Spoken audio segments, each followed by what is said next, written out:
Okay.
Okay. Welcome everyone to Uncensored Saturday. Hard-hitting truth, open topic talk. Since 2007, this is a progressive discussions production from Mega Life 21, and I welcome everyone. I'm your host, James P. Madonna. Because we have had some technical difficulties towards the end of this week here in the Mega Life 21 studios.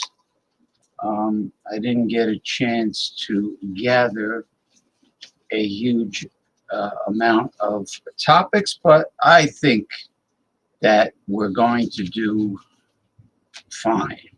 I think it will be adequate. So before I begin, let me get a sip of my elixir that I make every week. It happens to be, wow, look at that. It's summertime. The summer solstice. It happens to be June 22nd, 2024. So happy summer solstice 2024, everyone. From Progressive Discussions. It's a very special weekend. It's almost summer solstice is big. All right. Hot fun in the summertime, hopefully, for all you viewers, uh, instead of just what we're having now, which is a uh, hazy, lazy, crazy day of some, well, crazy weekend of summer, hazy, hot, and humid.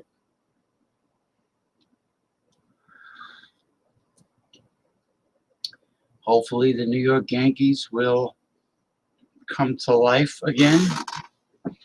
I know what their problem is. It's raisin balls, pussy, Hal Steinbrenner tolerating the general manager, Brian Cashman, because Brian Cashman has an obsession with washed up veteran players who are in the twilight of their careers. And he does something even dumber than acquiring them, and that is signing some of them to long-term contracts. I hope you learned a very valuable lesson, because that ties up money for players worth acquiring, and it makes it very difficult to get rid of the dead weight. And it ties up money for the team. What a stupid ass he is. And what a stupider ass Hal Steinbrenner is, the son of George Steinbrenner, who the late great George Steinbrenner, who wouldn't tolerate any of this bullshit. Neither would Billy Martin. God rest their souls. God rest his soul, Billy Martin. And this guy just tolerates this Brian Cashman spending all this money signing up these old geezers that are all washed up and ready for the glue factory, and signing to a long-term contract. Now, thankfully, that the Giancarlo Stanton is having a good year. Last year, forget it. I think his new physical conditioning program has worked. He has been productive. Not the Giancarlo Stanton of the past, and this is the problem with getting older players. Their best years are behind them. They're in the twilight of their career. What's wrong with you, Brian Cashman? You bald-headed idiot. I don't know, man. So anyway, let me start off with something very surprising and shocking. I think it is. It is like the woman saw the light. She saw the Holy Spirit. Her brain cells have finally fired all at the same time. She has come alive, resurrected like a phoenix rising from the ashes, like a phoenix rising from Arizona. Marjorie Taylor Greene. What's going on here?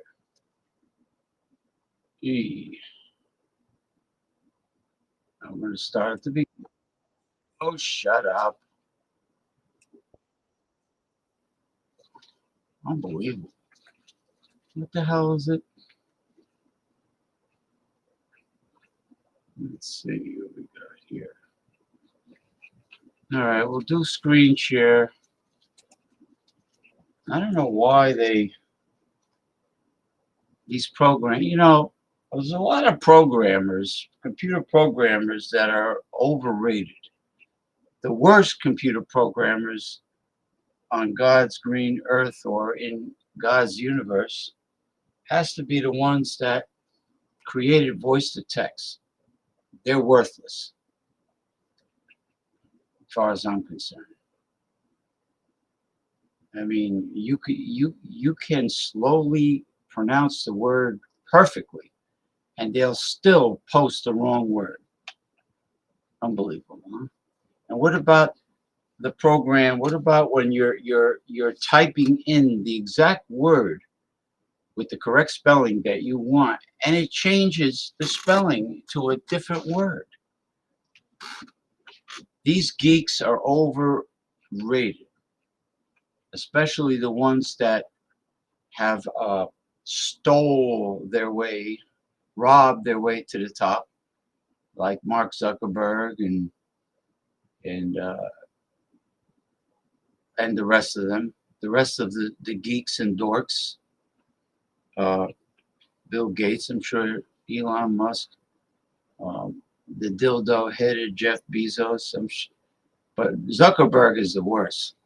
He is the most underhanded, lack of integrity human being that has ever made a fortune. Okay, all right. Let's.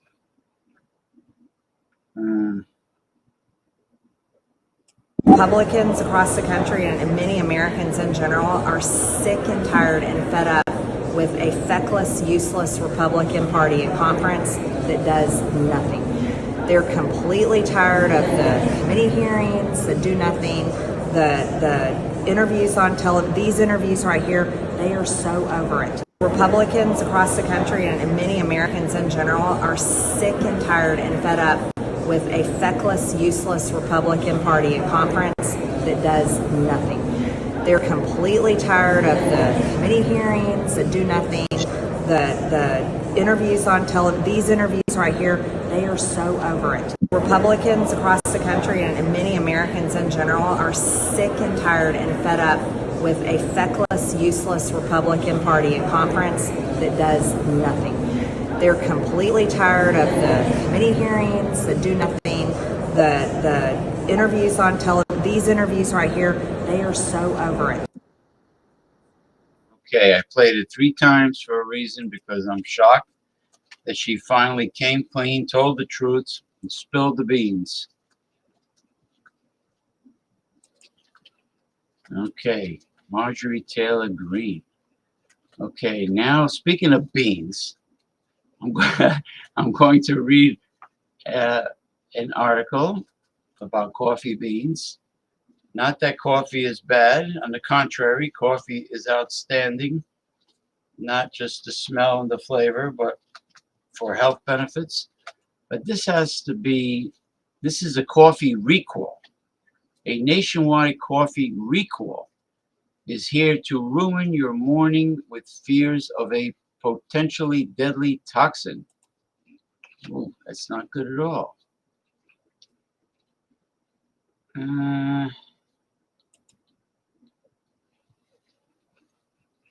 All right, let me get this up here. Let me just remind you, we are live streaming on YouTube and Twitter X. Some people are used to calling it X, but there's a lot of individuals that will say, what the hell is X? What are you talking about? Well, I call it Twitter X. All right, here we go.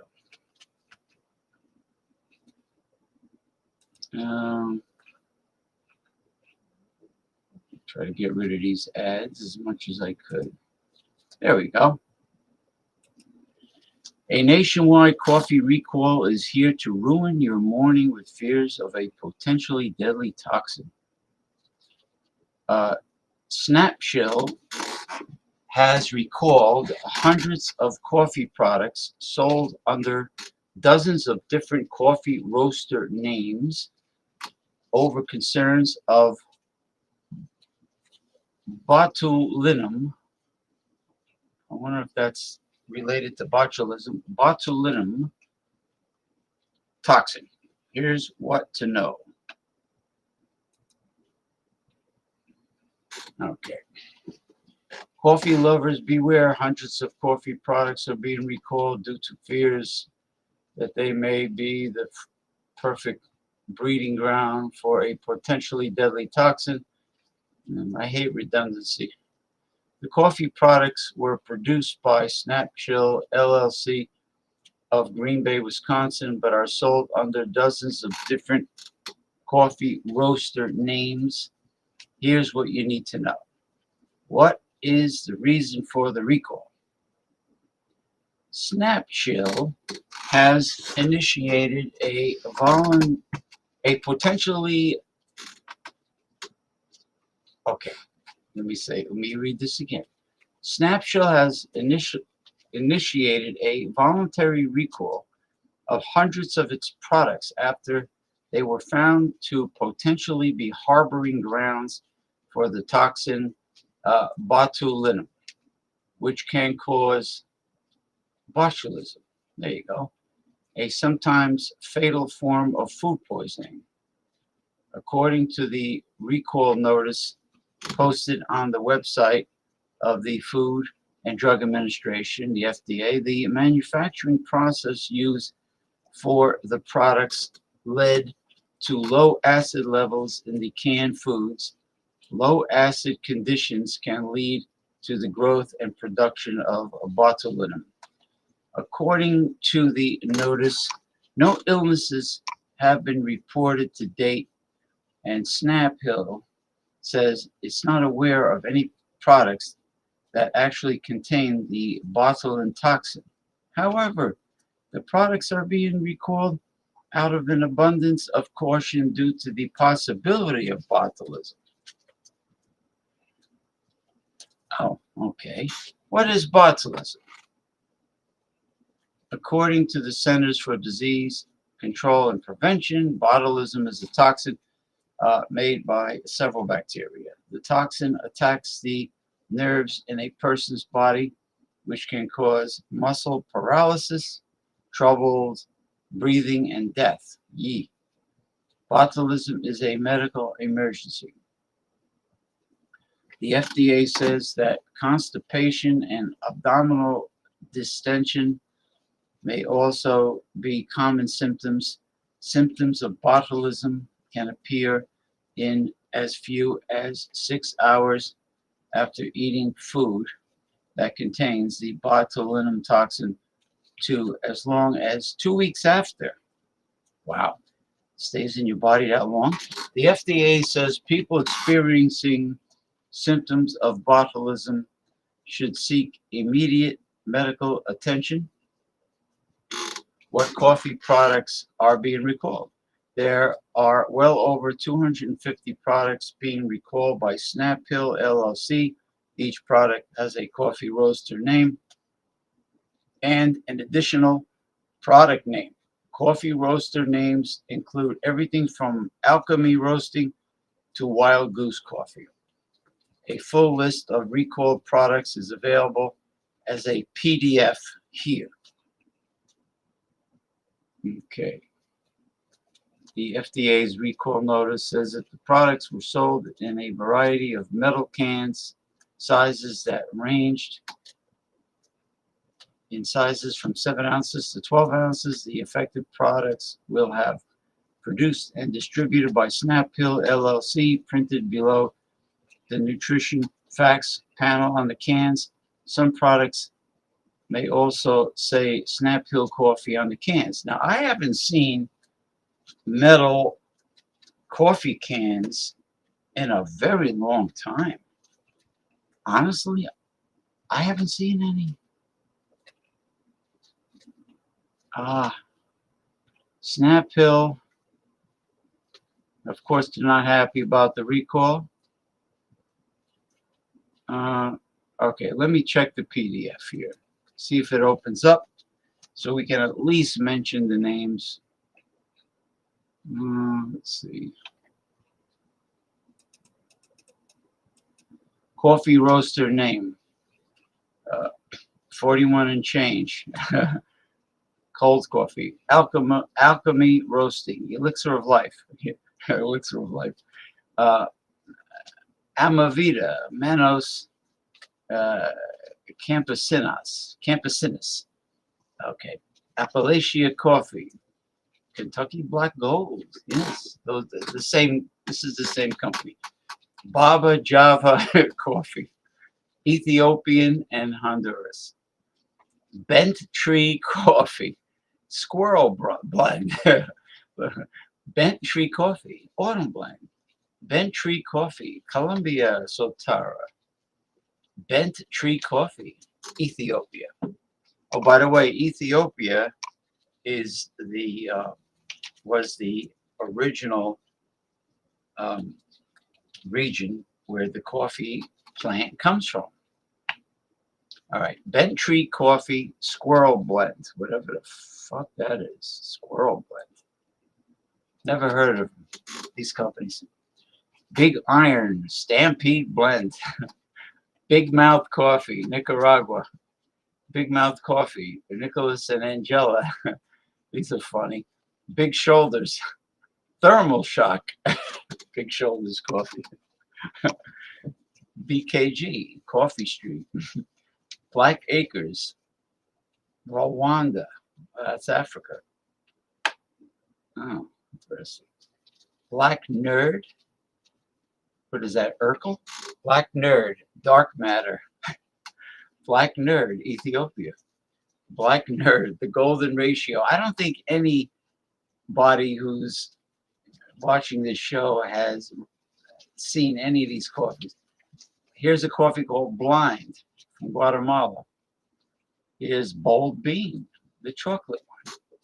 The chocolate one, yes.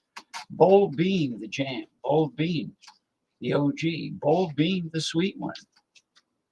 Bold Coffee, Delky Guerrero.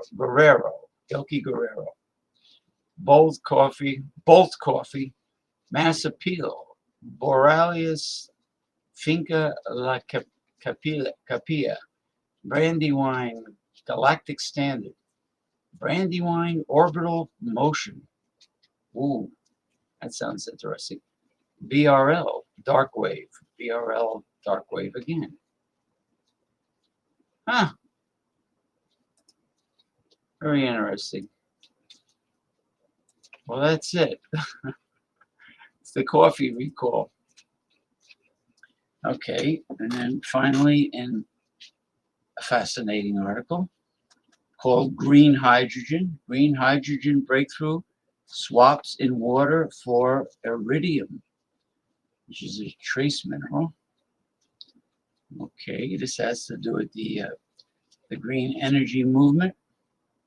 Let's see how we're doing here at the studio. Hey, good morning, Masumi, my dear. Masumi from Chiba Prefecture, Japan. It is Sunday morning. It is Sunday, exactly 9:25 a.m. Sunday.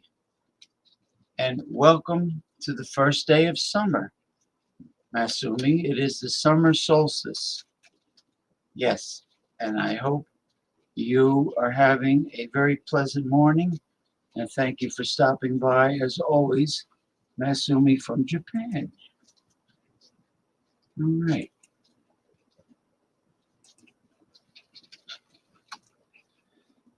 Okay. Now we got an interesting article here.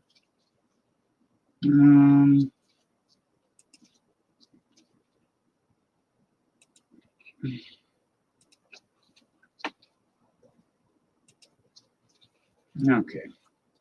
Green hydrogen breakthrough swaps in water for iridium.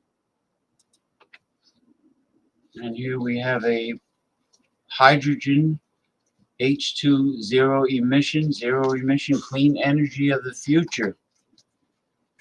Yeah, and also clean energy for motor vehicles, especially if you're dealing with the hybrids that Toyota's making, which is a hydrogen electric powered car.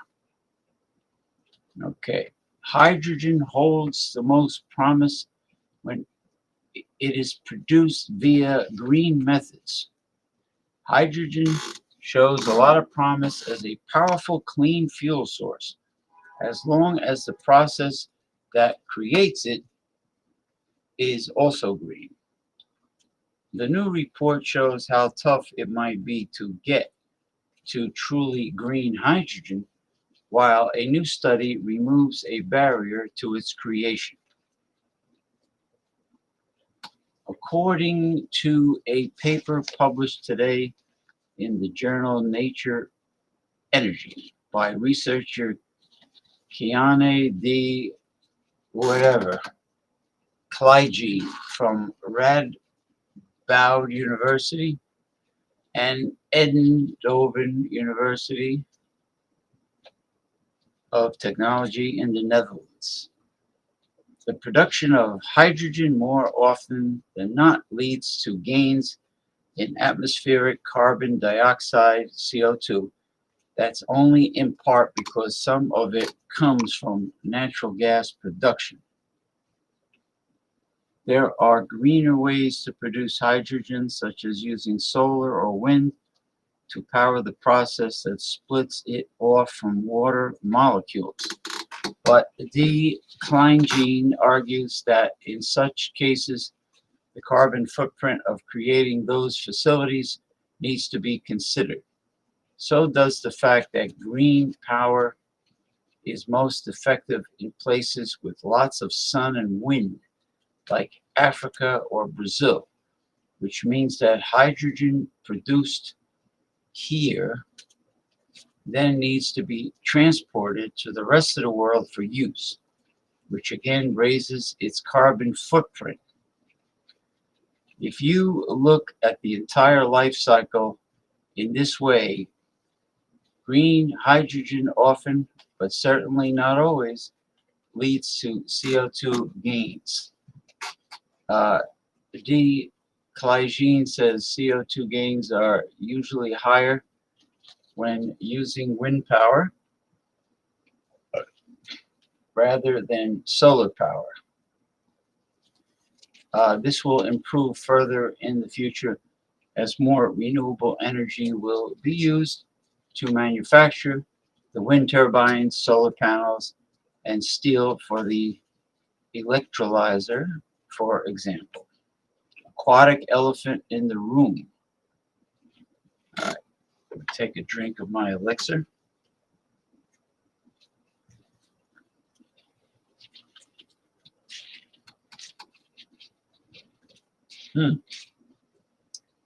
Until that time, a new breakthrough in a popular hydrogen production process called a proton exchange membrane may help. Proton exchange membrane is a water electrolysis process that splits off hydrogen from water molecules. Aside from the carbon cost of the electricity that powers the process, PEM is considered a green technology because its only output is oxygen rather than carbon dioxide. The problem is that iridium is one of the only elements that can stand up to the harsh acidic environment in which water molecules are sheared apart. And iridium is very hard to find, as it's one of the rarest metals on Earth. So, PEM facilities are difficult to create at scale.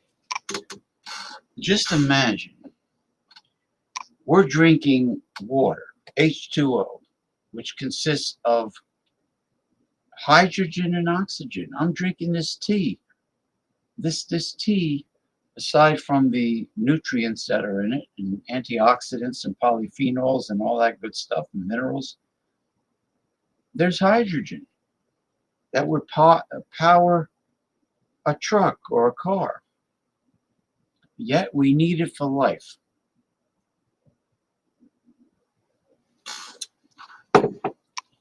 Something to think about. All right. Okay. Enter a new study from the Institute of Photonic Sciences in Spain, explained in detail in the following video. Okay. New catalyst unveils the hidden power of water for green hydrogen generation.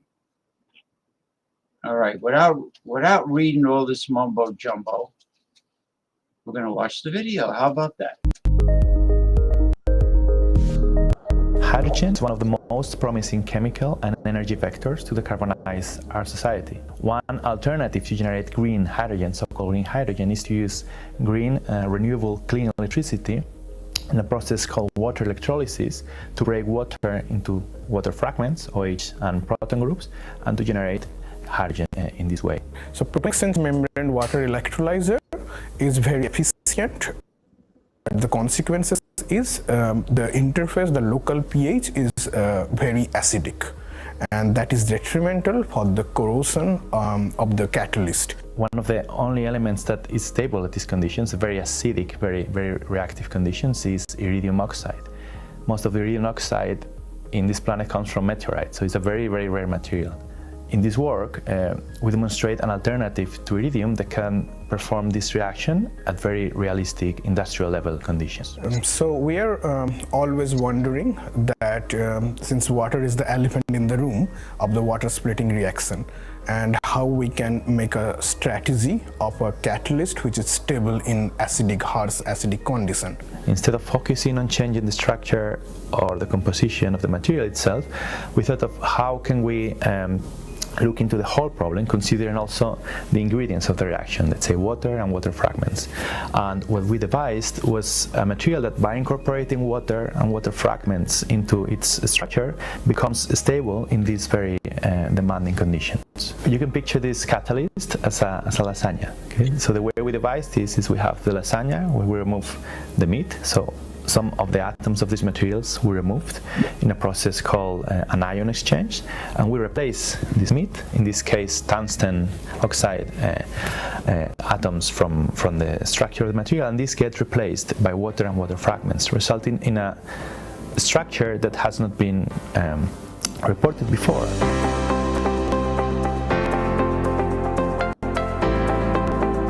Our main interest was to see how this water and hydroxide trap actually helping our oxygen evolution reaction. So when you are talking about the normal water, there are 3-4 kinds of water, so we are getting a broad peak. But if it is confined, then it has to be strongly hydrogen bonded with its neighboring atom, and we have actually detected this kind of single peak for the water, and from there we confirm this is confined water.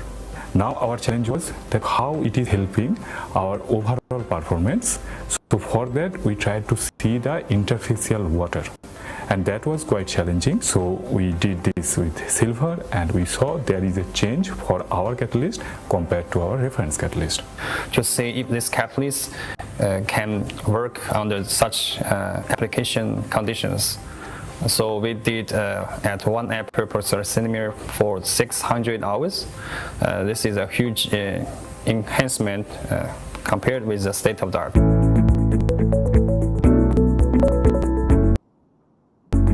We were successful in this project for many reasons. One of the most important reasons, I would say, is that we put together a very multidisciplinary team. So we have put together material scientists, chemists, engineers, and physicists that could put the pieces of the puzzle together to not only discover a new material, but understand the properties of the material and implement this material in a relevant reaction at the reactor level, industrial level conditions. We reached one of our close collaborators, Professor Nuria Lopez-Din Isaac, which were able to model the structures to predict the stability of these materials and to put some logic behind why this would be happening. We were also collaborating with Professor Jordi Arbiol and Alba Garzón from ICN2. I think the best way to work with people from different background and also the focus is to communicate with each other from heart to heart, and also trust them 100%. I actually always want to work on the renewable energy research, because it will help as a human community to fight against the climate change. Our population is increasing and we need more energy, more food. So not only interested in this green hydrogen, so I'm also interested in the fertilizer or other organoelectrosynthesis, which can be done in the green way. This is the first experimental paper of our group that was recently formed in ICFO, so that's, kind of a pushing, energy boost. But first and foremost, we're excited because these, we believe, are important results for the community and for the world, and to push in the right direction to solve the climate crisis.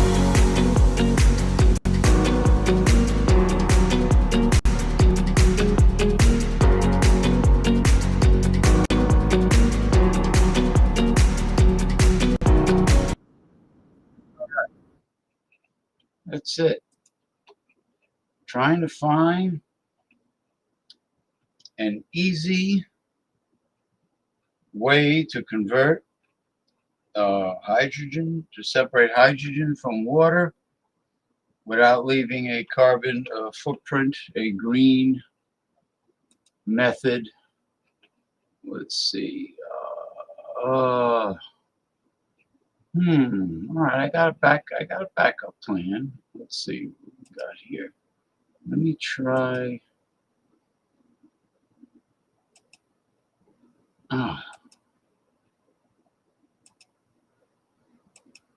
No, now all of a sudden it doesn't work. Come on. It's odd.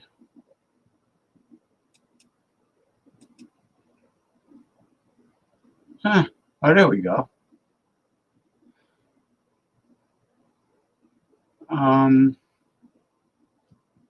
Let's see.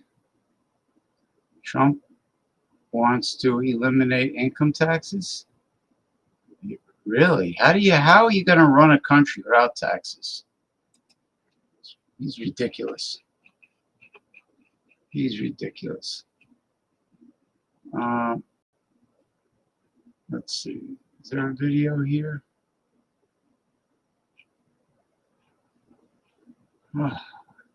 No video. No,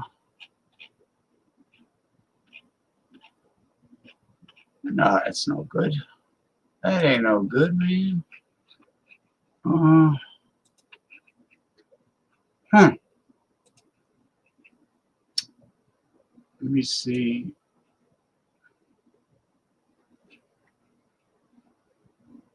Ahead of first presidential debate, Trump says he's picked a running mate. Gee. Let's see who that is. Elmer Fudd? Nah, you know, let me go to another source. I have some backup, but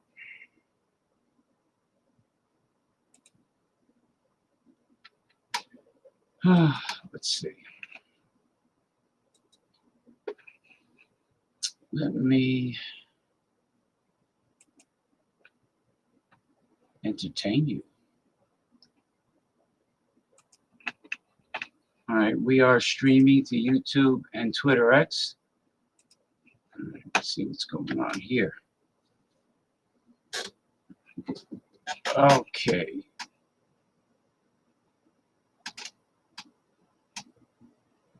Oh no. Oh jeez.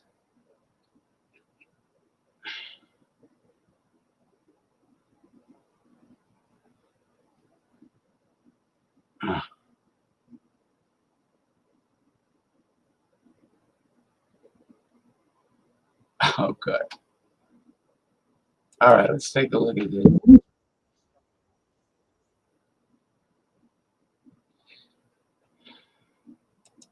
All right, we're going to share this one. Some stupid Trump crap. This powerful device is disrupting the air conditioner industry. This new AC alternative can cool any...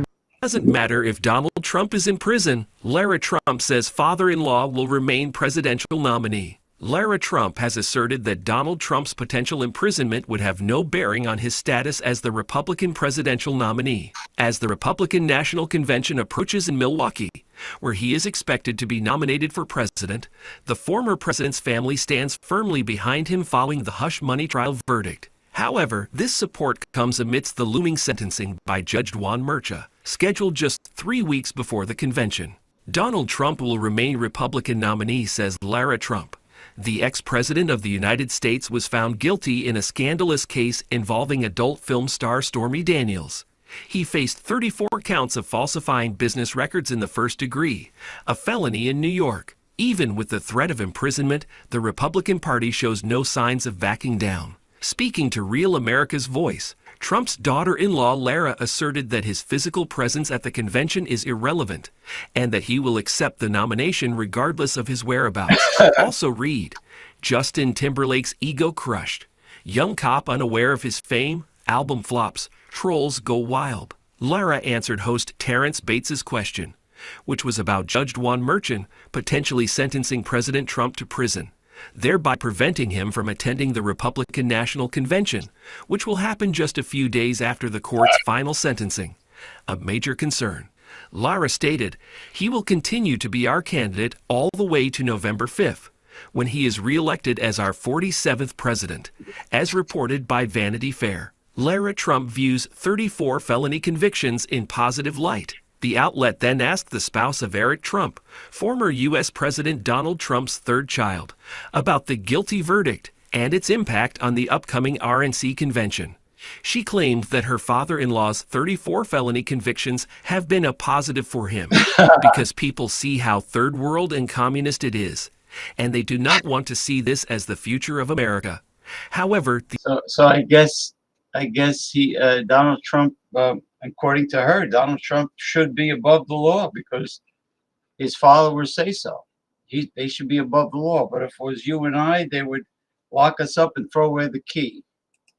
the internet did not view this positively and thus ridiculed her. Also read, Prince Louis' 5-word remark to his sister Charlotte and Mom Kate shows his true nature at trooping the color. They literally can't think of anyone to replace Trump because literally every elected Republican is hated by the vast majority of the country. I'm grabbing the popcorn and putting on the poncho for the incomings. Show. A person joked on X, others trolled Lara as Nepo baby. The Trump family will milk idiots for every penny they can before they surrender their golden cow, wrote another.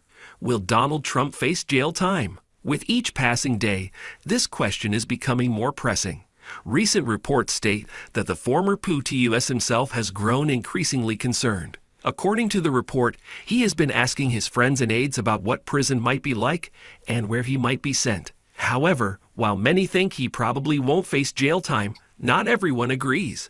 Diana Florence, a former prosecutor, said Trump's case is serious, and based on all the evidence from the trial, she believes he should go to state prison if convicted, as per Puck News.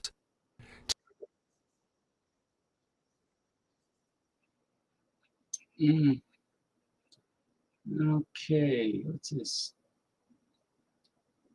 AI robots. AI robots are becoming too real. Shocking. Artificial Intelligence and Robotics 2024 update. Ooh. Ooh. Time keeps on slipping, slipping, slipping into the future. Do, do, do. Said time keeps on slipping, slipping, slipping. I don't know about y'all, but these past 12 months in robotics have had me shook. Like, the advancements we've seen are borderline scary at this point. We're gonna break it all down chronologically. I don't know about y'all. Is that the way you start a high technology video? I don't know about y'all. Are you serious, jabroni?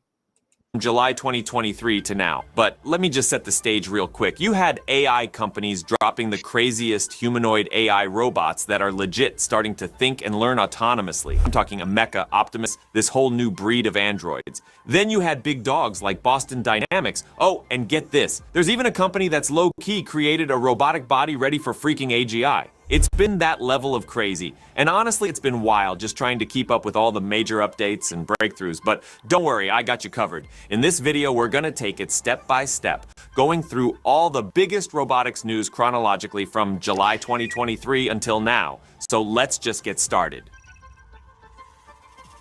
So Ameca, a groundbreaking robot from Engineered Arts that talks and mimics human expressions and movements, now draws too, making it a fascinating blend of tech and art. This AI robot looks like a human but doesn't have a specific gender or race, with a gray rubber face and hands. It can move its arms, fingers, neck, and face, letting it show emotions and even talk. With microphones, cameras, and facial recognition software, it can interact with people just like a human. Now, recently, OpenAI and a Norwegian startup called 1X made an exciting announcement about the launch of their first physical robot named Neo, which looks like a futuristic astronaut, can move around, handle things, talk, and sense its surroundings thanks to its arms, legs, cameras, speakers, microphones, and sensors. Ameca and Neo are excellent examples of AI in human-like forms. They don't just respond to commands, they can also show their intelligence and creativity, like when they draw.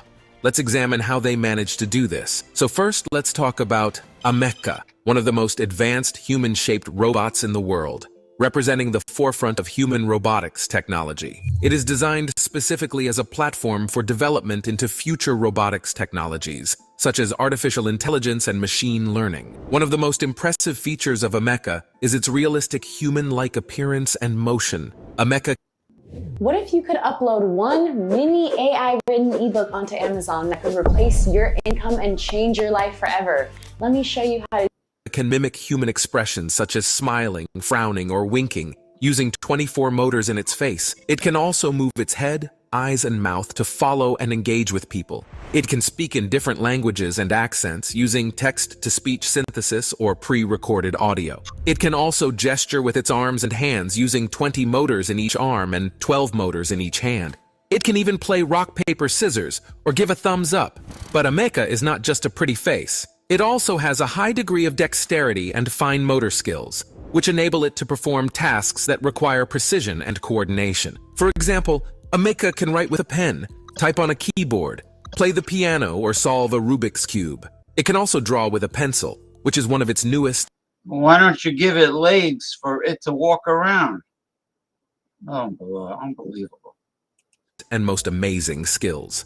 Ameca's drawing ability was developed by Engineered Arts in collaboration with researchers from the University of Bristol and the University of Bath. The project was funded by the Engineering and Physical Sciences Research Council and was presented at the International Conference on Robotics and Automation in May 2023. The project aimed to use artificial intelligence to make drawing more imaginative and accurate. The researchers used a combination of techniques to achieve this goal, such as generative adversarial networks, style transfer, a method that can change the style. Okay, we won't be able to play this entire robotics video because it's long. So I'll have to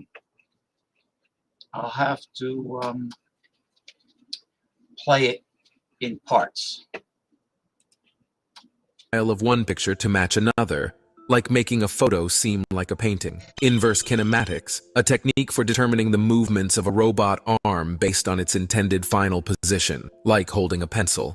Proportional integral derivative controllers. These adjust a motor's speed and force to get a specific result, like drawing a line. Using these methods, Ameca can draw different types of images like portraits, landscapes, animals, and even abstract art. It can also draw pictures based on text descriptions, such as a cat with sunglasses or a fire-breathing dragon. It can even make drawings from its own thoughts by using random data as its input. To draw an image, Ameca first uses a GAN to generate an image from a text prompt or noise. Then, it uses style transfer to apply a desired style to the image, such as sketch, watercolor, or oil painting. Next, it uses IK to calculate the joint angles of its arm and hand to trace the contours of the image. Finally, it uses PID controllers to control the motors of its arm and hand to draw the image on paper.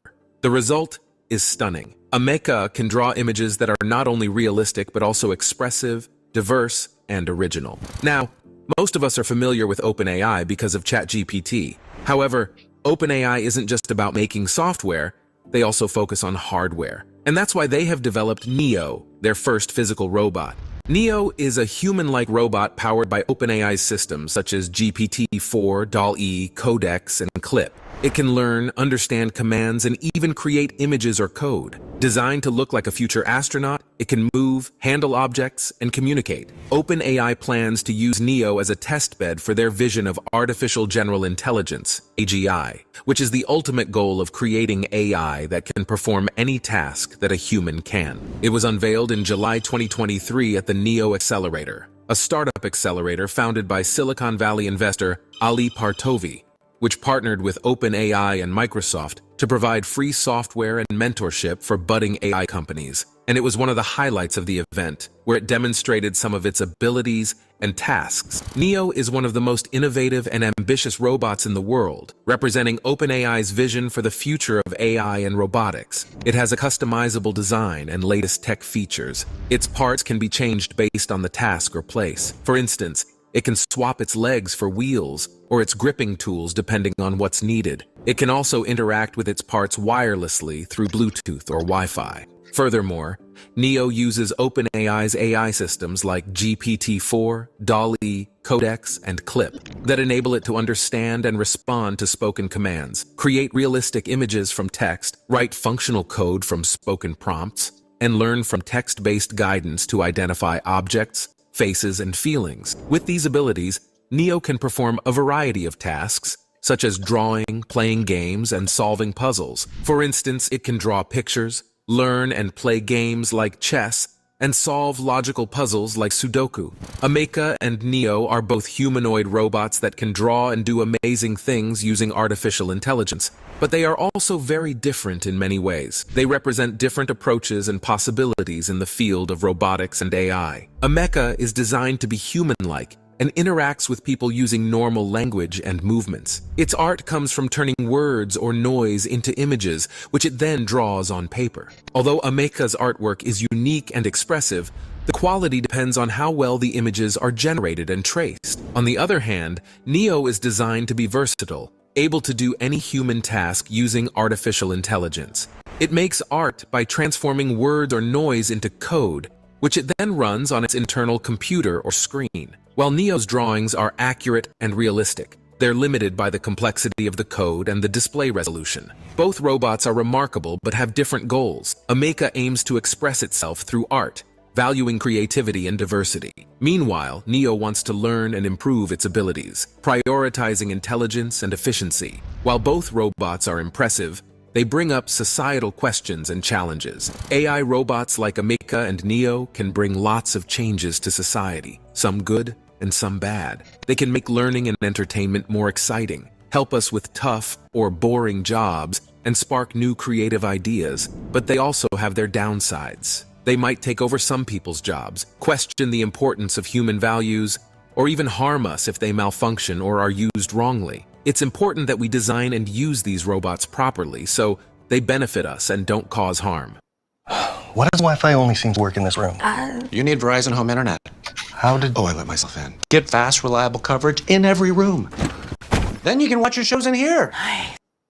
AI and robotics have an exciting yet unpredictable future. These future AI robots will be smarter and more human-like, impacting how we live, work, and view ourselves. We're committed to guiding this future, ensuring ethical and responsible use of these technologies. Our goal is a world where humans and AI robots harmoniously coexist.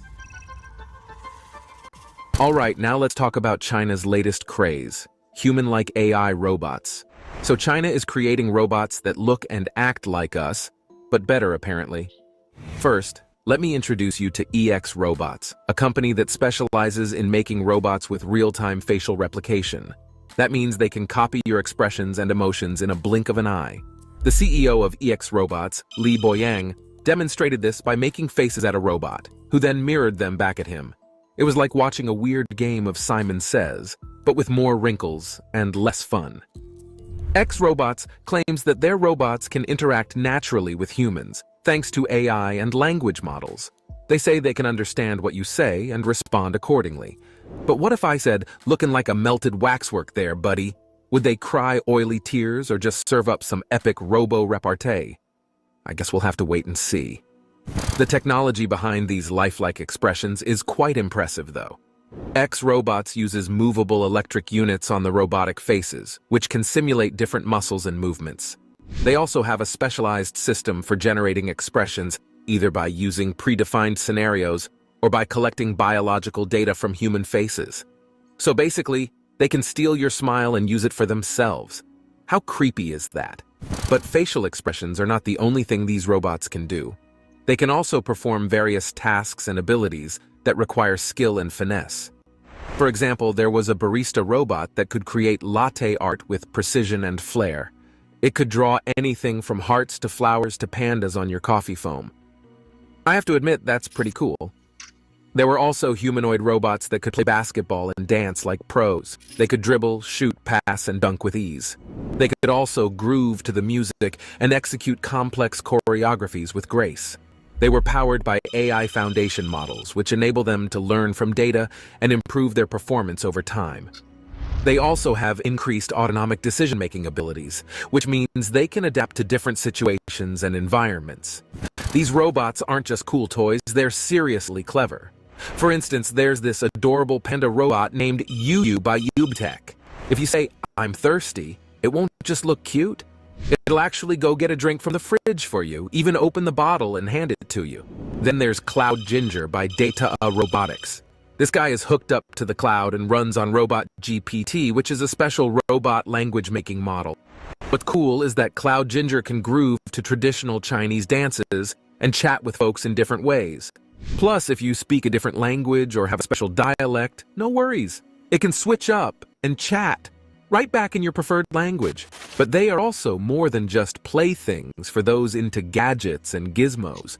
They're getting jobs in real places like schools, big meeting spots, fancy hotels, and elderly care facilities.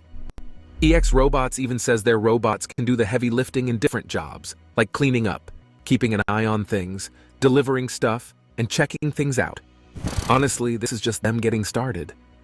Imagine a future where these robots are everywhere, in factories, on farms, or even chilling in our living rooms. They might just end up being our pals, helping hands, our personal tutors, or even our buddies. But this also raises some questions and concerns. How will these robots affect our society and economy? How will they impact our jobs and livelihoods? How will they coexist with us in harmony or conflict? Well, according to China's Vice Minister of Industry and Information Technology, Xu Xiaolan, China is leading the world in the robot industry and has great potential for growth and innovation. He said that China aims to create a robot ecosystem that integrates manufacturing, service, education, medical care, entertainment, and other fields. He also said that China will promote the development of intelligent robots that are safe, reliable, adaptable, collaborative, and ethical. Sounds good on paper, but I'm not so sure about reality. I mean, don't get me wrong, I think these robots are amazing feats of engineering and creativity, but I also think they are kind of scary and unsettling. I mean, do we really need robots that look and act like us? Do we really want robots that can do everything we can do? Do we really trust robots that can think for themselves? One of the most controversial issues in the debate about AI is whether AI can ever be conscious. And if so, does that mean they deserve rights as humans do? I put this question out to you all earlier and you guys had some mixed feelings about it. Some say no way AIs are just fancy machines. They don't really feel or think, they just mimic us. Because they're not built like us, they can't experience things as we do. They're just tools. Others believe that if an AI gets advanced enough, it might just have feelings and self-awareness. It doesn't matter if they're made of silicon or cells. It's about how complex and organized they are. But hey, I'm still curious. A mecha is the most advanced human-like robot in the world, created by a British company named Engineered Arts. In this video, I'll share with you 26. All right, let's see. Let me see. Why did it vanish on me? Huh.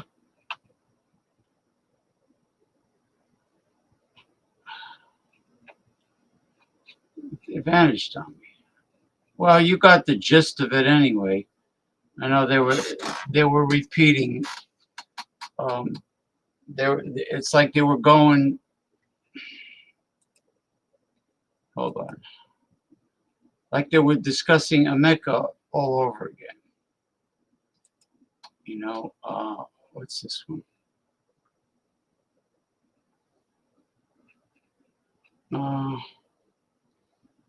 Let's see. Here's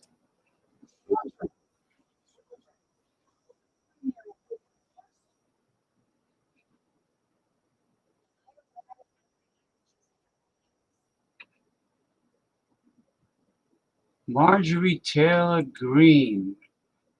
Marjorie Taylor Greene. Let's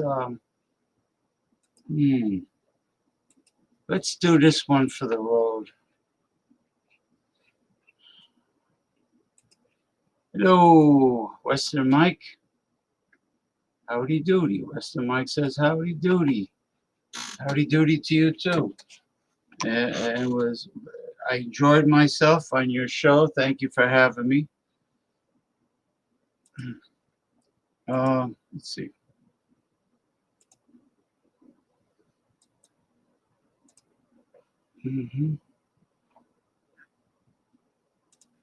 The new Tummy Talk alternative. I got the Tummy. Let's go back to your very own email. You said earlier you don't use email. Oh, you do. Right here. This is your own email where you said the typical mask you buy in the drugstore is not really effective in keeping out virus. I do not recommend that you wear a mask. This is your email. This is your own words. But yet children all over America were forced to wear masks. Healthy children forced to wear masks, muzzled in their schools. And then they were forced to learn from home because of your so-called science and your medical suggestions, while you and all your cronies get paid from Big Pharma. You know that what this committee should be doing? We should be recommending you to be prosecuted. We should be writing a criminal referral because you should be prosecuted for crimes against humanity. You belong in prison, Dr. Fauci. I'm going to point a few things out. Even before this committee started, this same member that just went on this rant introduced the Fire Fauci Act and promoted it on a podcast, saying that COVID was a bioweapon. That is how insane some of these comments are. And I want to quote this. This is a quote from this member. I don't believe in evolution. These viruses were not making people sick until they created them. They weaponize these viruses to be able to attach to ourselves and make us sick. It's a bioweapon. The they created them, sir, is you. They are attacking you and our medical community for actually creating COVID that has caused the deaths of millions. And we know that these extreme comments are targeting public health officials across the country. I also want to show you this other comment. Same member who just attacked you. The Fauci-funded Wuhan lab created the virus. This is so crazy and irresponsible.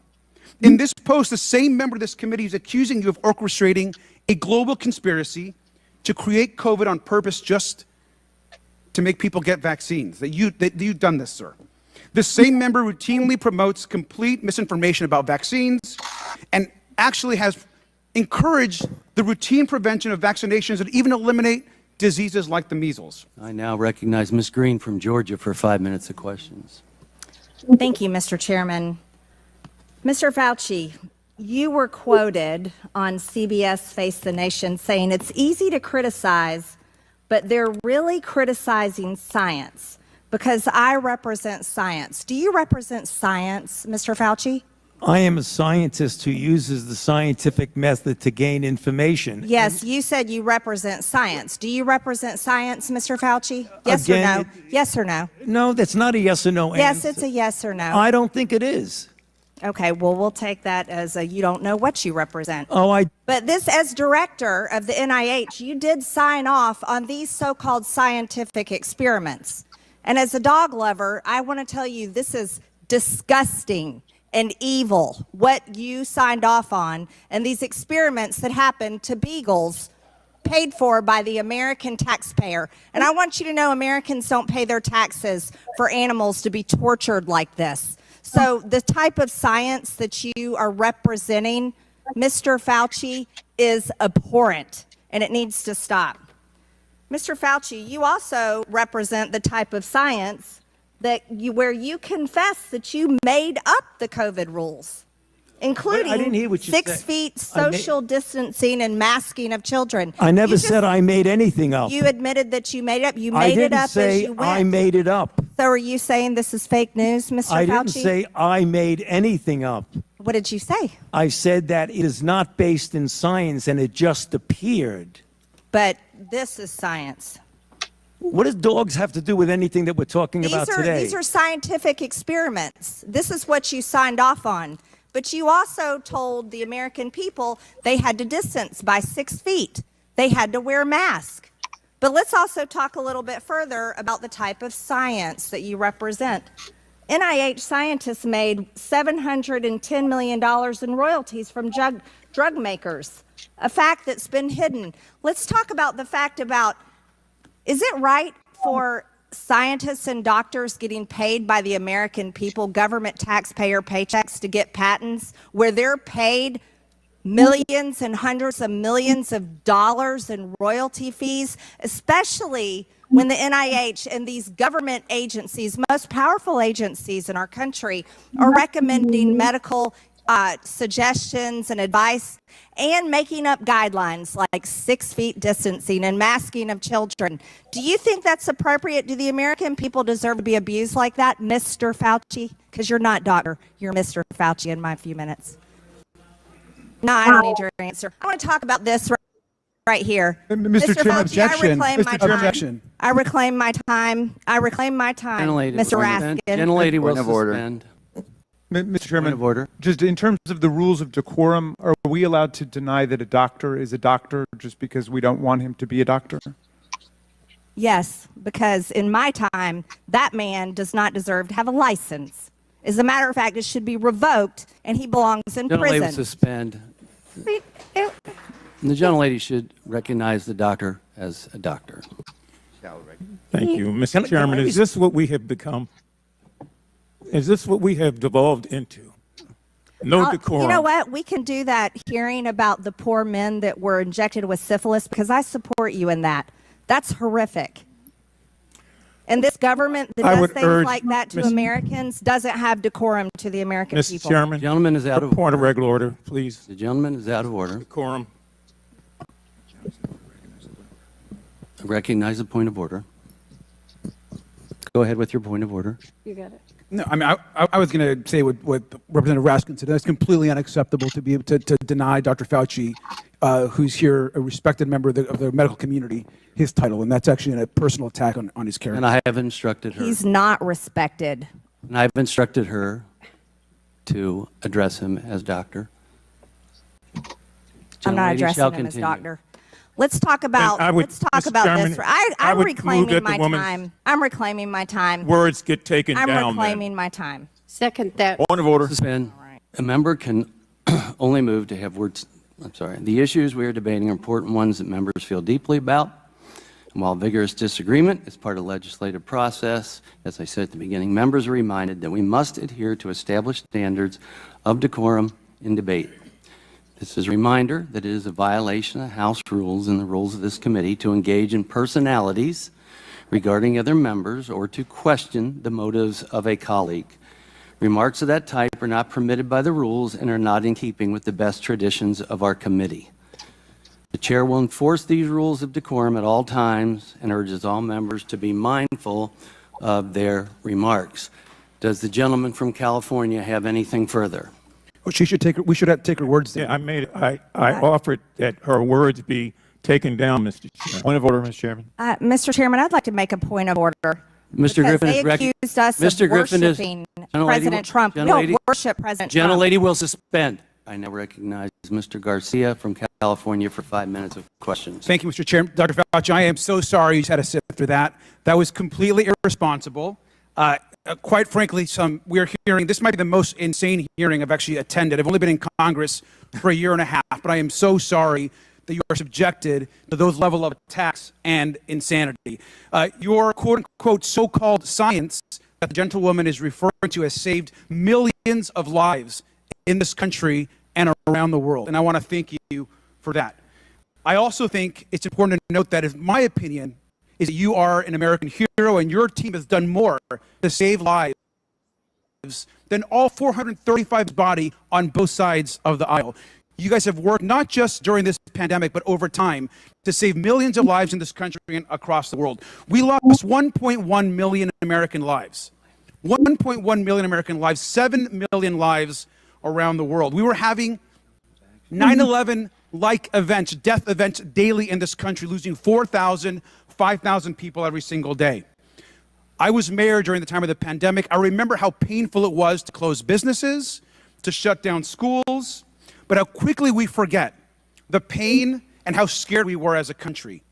We were washing our groceries as they were coming in. We were keeping seniors at a distance. The tragedy that was happening in our nursing homes. Thousands of people were dying a day, and you and your team of the best and the brightest scientists in this country and the world were doing everything that you could and working night and day to save those lives. A lot of my colleagues know that my mom was a healthcare worker during the pandemic. My mom died of COVID. My stepfather died of COVID. I lost both of my parents during the pandemic. So I take this very personally, especially when other members of this body who are tasked to be responsible and actually help the American people attack medical professionals like you and across the world. Vaccines, the vaccine that you and your team helped foster have saved millions of American lives. These attacks are ridiculous. I want to ask you a question. I want to be crystal clear for the public. You brought together the world and America's best scientists. Do you believe that the vaccine that you all helped create and ensure is safe and effective for the public? Yes, and its track record has proven that. And do you also agree that it saved hundreds of thousands and possibly millions of lives in America and across the world? That is absolutely correct. And it's very clear that it's saved millions of lives here and throughout the world. The Europeans have done the same studies that we have, and the data are incontrovertible that they save lives. Sir, and do you think the American public should listen to America's brightest and best doctors and scientists, or instead listen to podcasters, conspiracy theorists, and unhinged Facebook memes? No, listening to people who you've just described is going to do nothing but harm people, because they will deprive themselves of life-saving interventions, which has happened. And you know, some have done studies. Peter Hotez has done an analysis of this and shows that in people who refuse to get vaccinated for any variety of reasons, probably responsible for an additional 200,000 to 300,000 deaths in this country. Thank you, sir, and your entire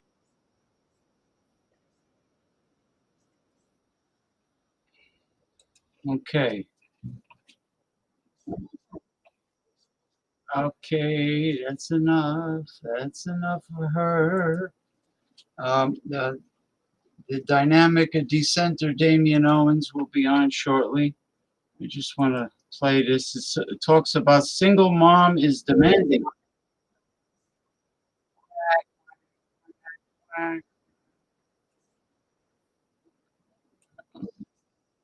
Oh, shut up. Now, Western Mike, this is a single mother that is very demanding. She's highly nitpicky, very demanding of men. So we're gonna, this is the last video. We'll do a little red pill. A little red pill here. All right. But single mom version. So something that's been getting under my skin is men not understanding what it means to be a single mom. So as a single mom, a single working mom, I have my plate full to the maximum, right? I don't have free time. The time that I do have free, I just want to relax. So if you're really going to invite me out, one, make it worth my time. And what do I mean by make it worth my time? Just don't invite me out to dinner and drinks. Get creative. Invite me out for an activity. Do something different. Do something that's going to be worth my time and effort. I am taking time out of my evening to meet with you, to go and enjoy your company. It's not my duty or responsibility as a guy to know what it's like to be a single mom, and honestly, she just sold me even more on not dating single moms, as if I needed more convincing. It's about men, but single mom version. So something that's been getting under my skin is men not understanding what it means to be a single mom. So as a single mom, a single working mom, I have my plate full to the maximum, right? I don't have free time. The time that I do have free, I just want to relax. So if you're really going to invite me out, one, make it worth my time. And what do I mean by make it worth my time? Just don't invite me out to dinner and drinks. Get creative. Invite me out for an activity. Do something different. Do something that's going to be worth my time. So dinner and drinks is not good enough for her, Western Mike. You got to come up with something creative. Could you imagine what would it be like to shop for I don't know, a birthday gift, an anniversary gift, or a Christmas present for her, or Valentine's Day? She would be constantly fucking complaining about everything the man does. He's not creative enough. He didn't put enough thought into it. He's cheap. He didn't spend enough money. Wow. Well, let me tell you something. This woman comes with baggage. Okay?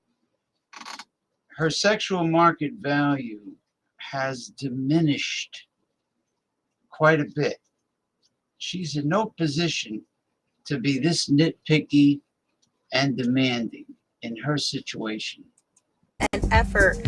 I am taking time out of my evening to meet with you, to go and enjoy your company. It's not my duty or responsibility as a guy to know what it's like to be a single mom, and honestly, she just sold me even more on not dating single moms, as if I needed more convincing. Well, you know what? I do like the music. That music was cool. It sounded like really good techno dance music.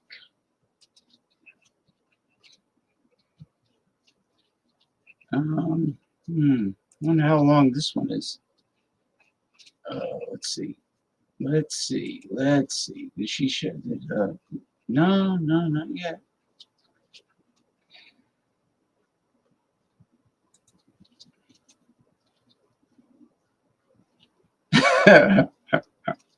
I like the music. All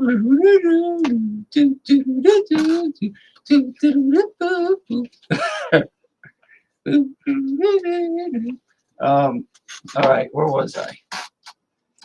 This has to do with why do women lose it over this on the internet. Let me see. See how long it is. Hopefully it's not long. Oh, it's quick. Oh man, I tell you.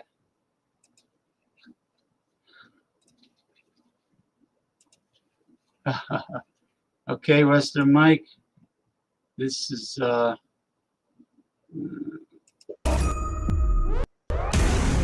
all of them. Listen, if we together and you go a whole day without texting me, you're single. I'm single. That's what I see that as.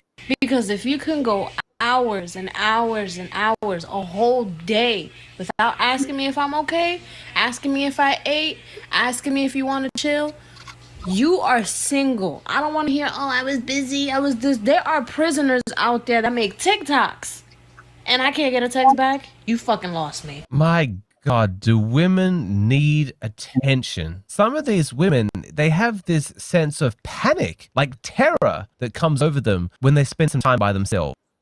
And they need constant texts, constant attention to keep those fears at bay. This fear that their life isn't real, that it doesn't matter unless there's somebody there to witness it. Why do you think we have this whole generation of women who are obsessed with filming and taking photos of every single thing that they do, documenting their entire lives and putting it on social media for other people to witness? They need the attention. They need somebody to witness their lives. Have you ever wondered why women call their female friends to talk every single day and tell them every single thing that they did, every thought they thought, every emotion they felt? So many women, they cannot cannot be alone in their experiences. They cannot be by themselves. All right, pup. I'm going out now. Okay. All right, baby. I'll see you. See you about tomorrow morning, about 10. Tomorrow? Yeah. Well, you know, I got stuff to do. You know, it's probably gonna take a while. No. It's gonna be okay. All night? Yes. Yes. Why, baby? It's fine. No, it's not fine. Stop it, baby. No. No, Okay. I still don't know where you're going. But you know where I'm going. No, I don't. You're fine. Your own, right? All right. All right. I'll see you tomorrow morning, okay? Baby, stop it. You just said okay. I'll see you tomorrow morning. You said okay. Stop. I'll shout. No, you won't. No, I've got to go. I'll be right back. Love you. What? No. I love you. Come here. No, come here. I'll see you, okay? You got come here. Very cold, please. Love me, please, love me. Stop.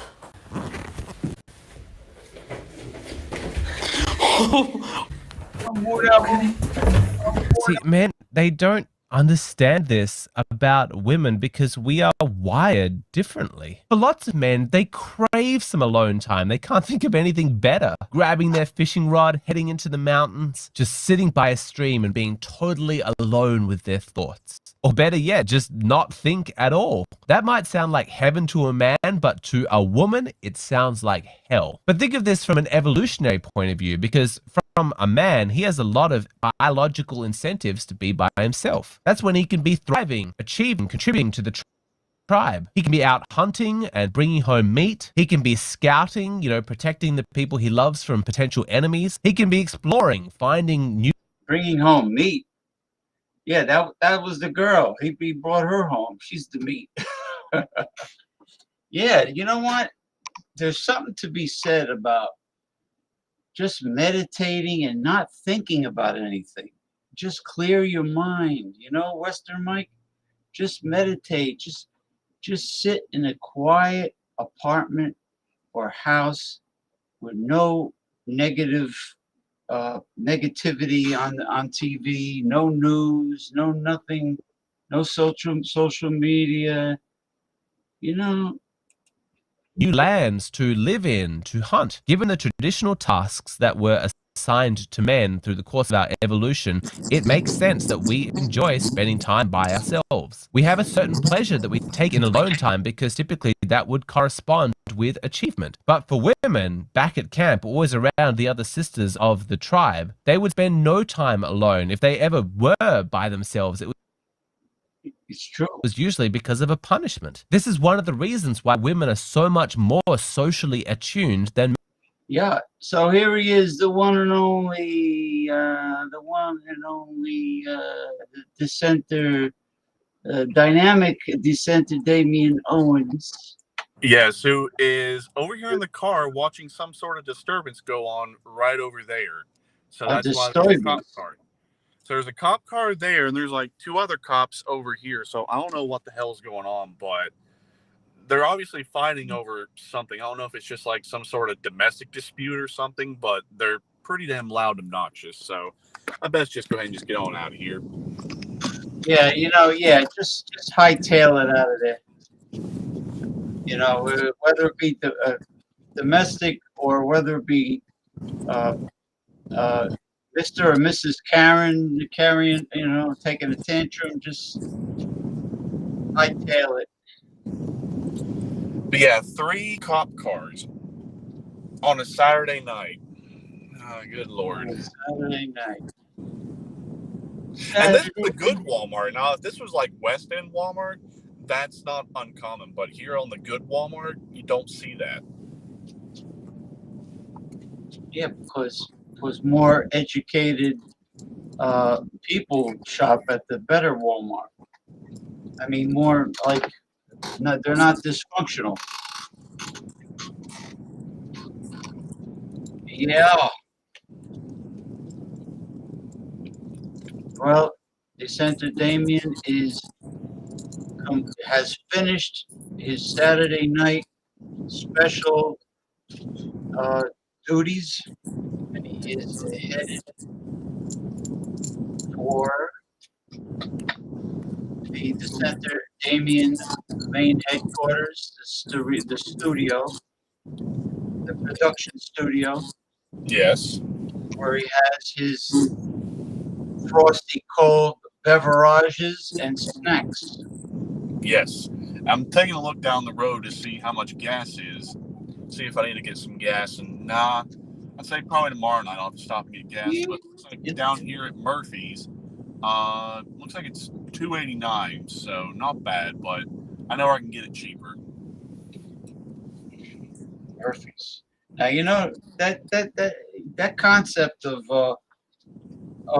my friend getting free electricity at all the Nissan dealers. That's interesting. He can fully charge his Nissan for free.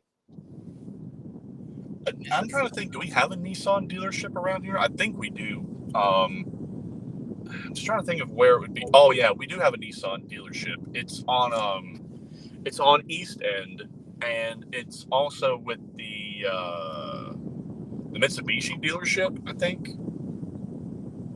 The only one problem, they're not going to be open at night. So anybody with electric vehicle, you better charge that battery when they're open.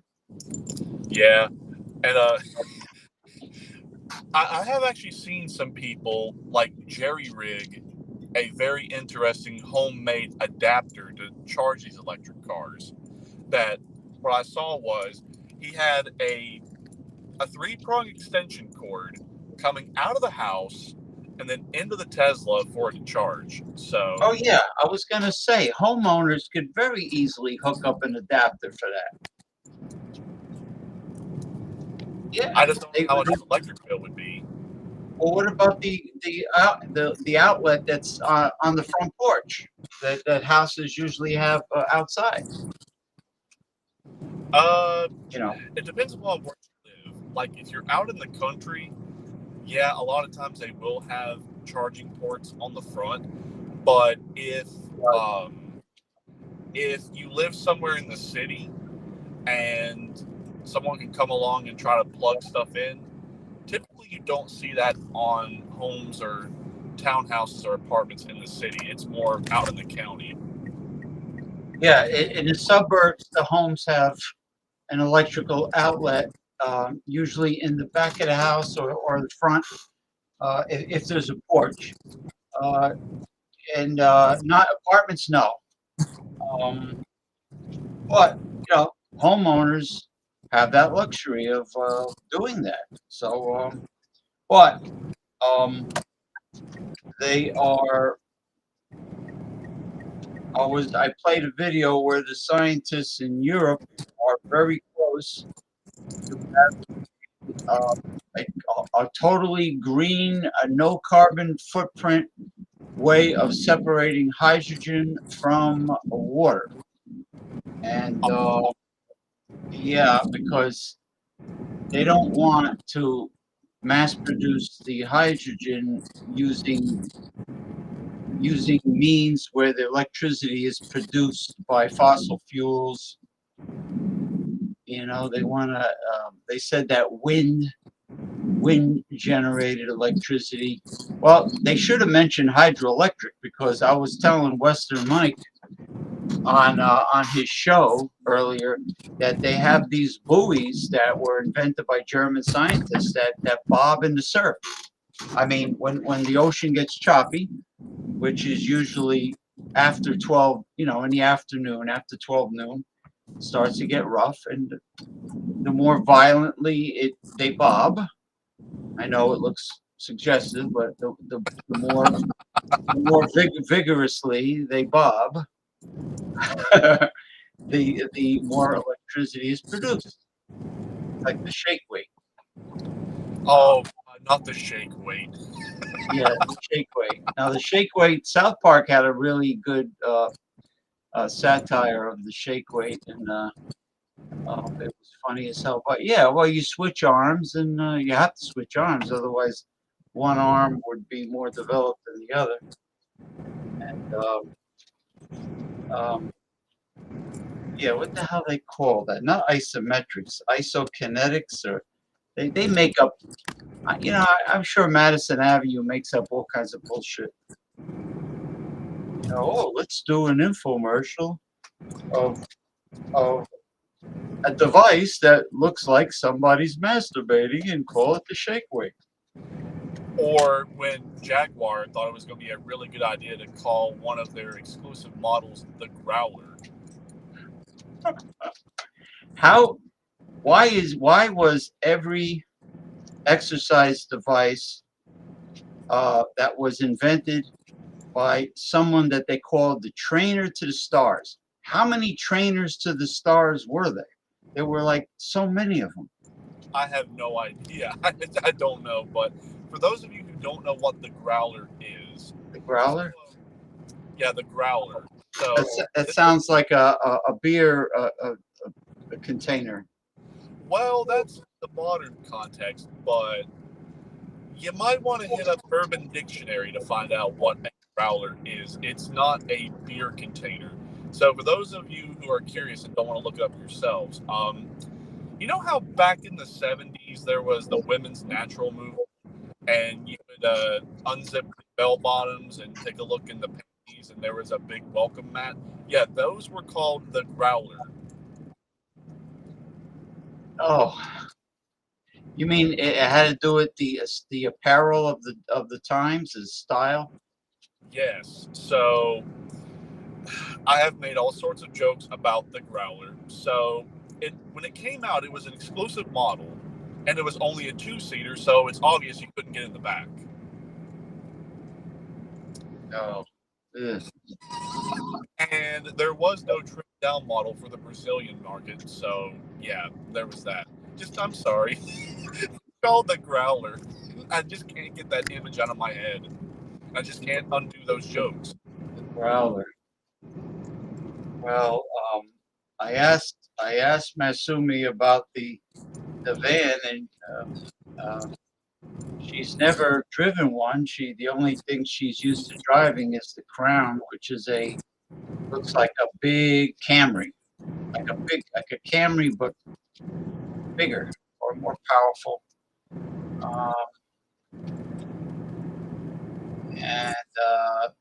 Yeah, the Crown, which they did sell a full-size car when I was a kid called the Corona, which means crown. Toyota Corona. But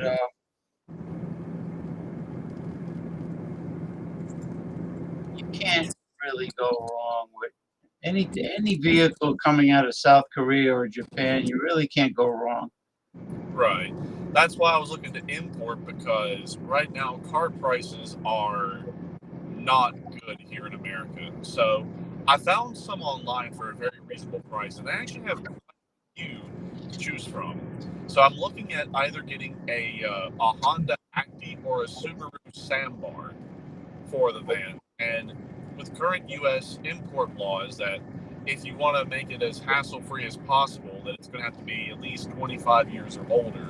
So that would mean if I could find a 1999 model and older, then that should be pretty good. And then go through a customs broker to do all the paperwork, then that should be relatively simple, because you can find them online for a pretty good price. So from a lot of people that have bought them online, got them shipped, because I actually found some more here in Kingsport that looks like this guy imported 2 of them, and he turned it into the Mystery Machine and the Barbie van for whatever.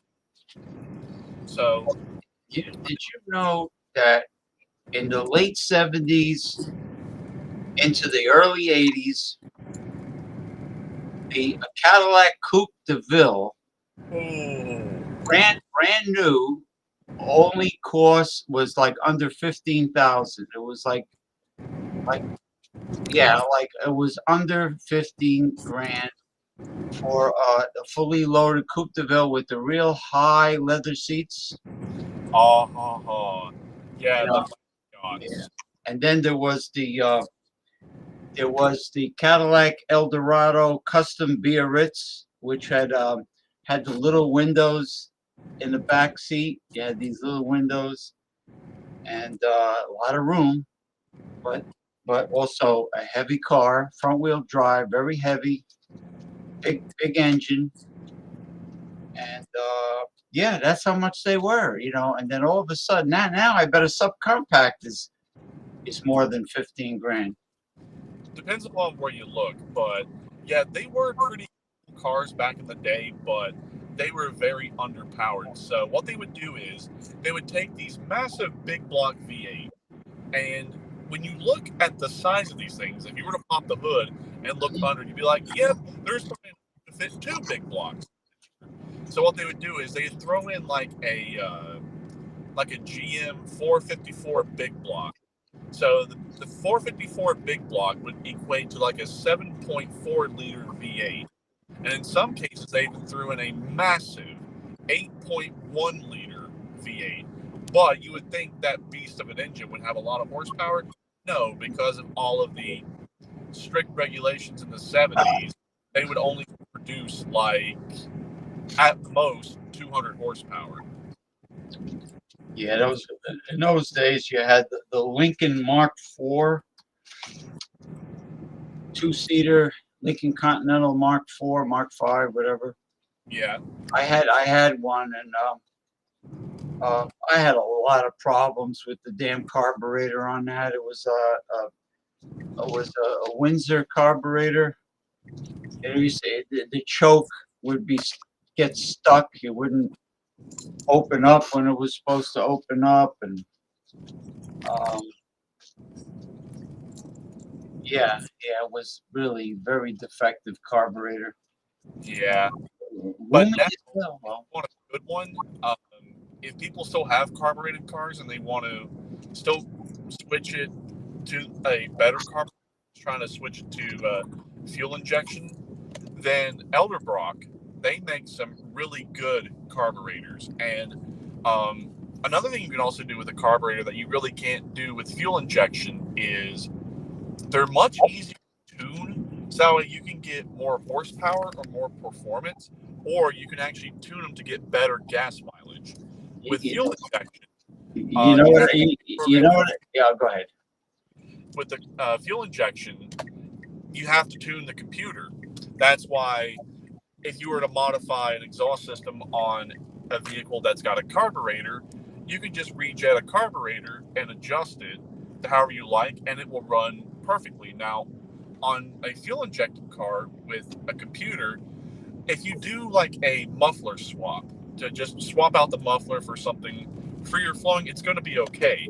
But if you were to take out the stock manifold and replace it with either a long tube or a short tube header, and switch out the stock catalytic converters for high flow catalytic converters, that your check engine light will come on because it will try to compensate for everything. But what the computer will figure out is that the catalytic converter is effective because it's flowing too much.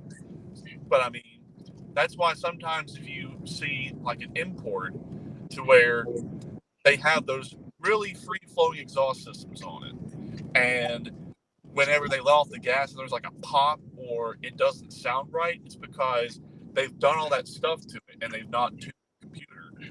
Now on a carburetor, you don't have that problem.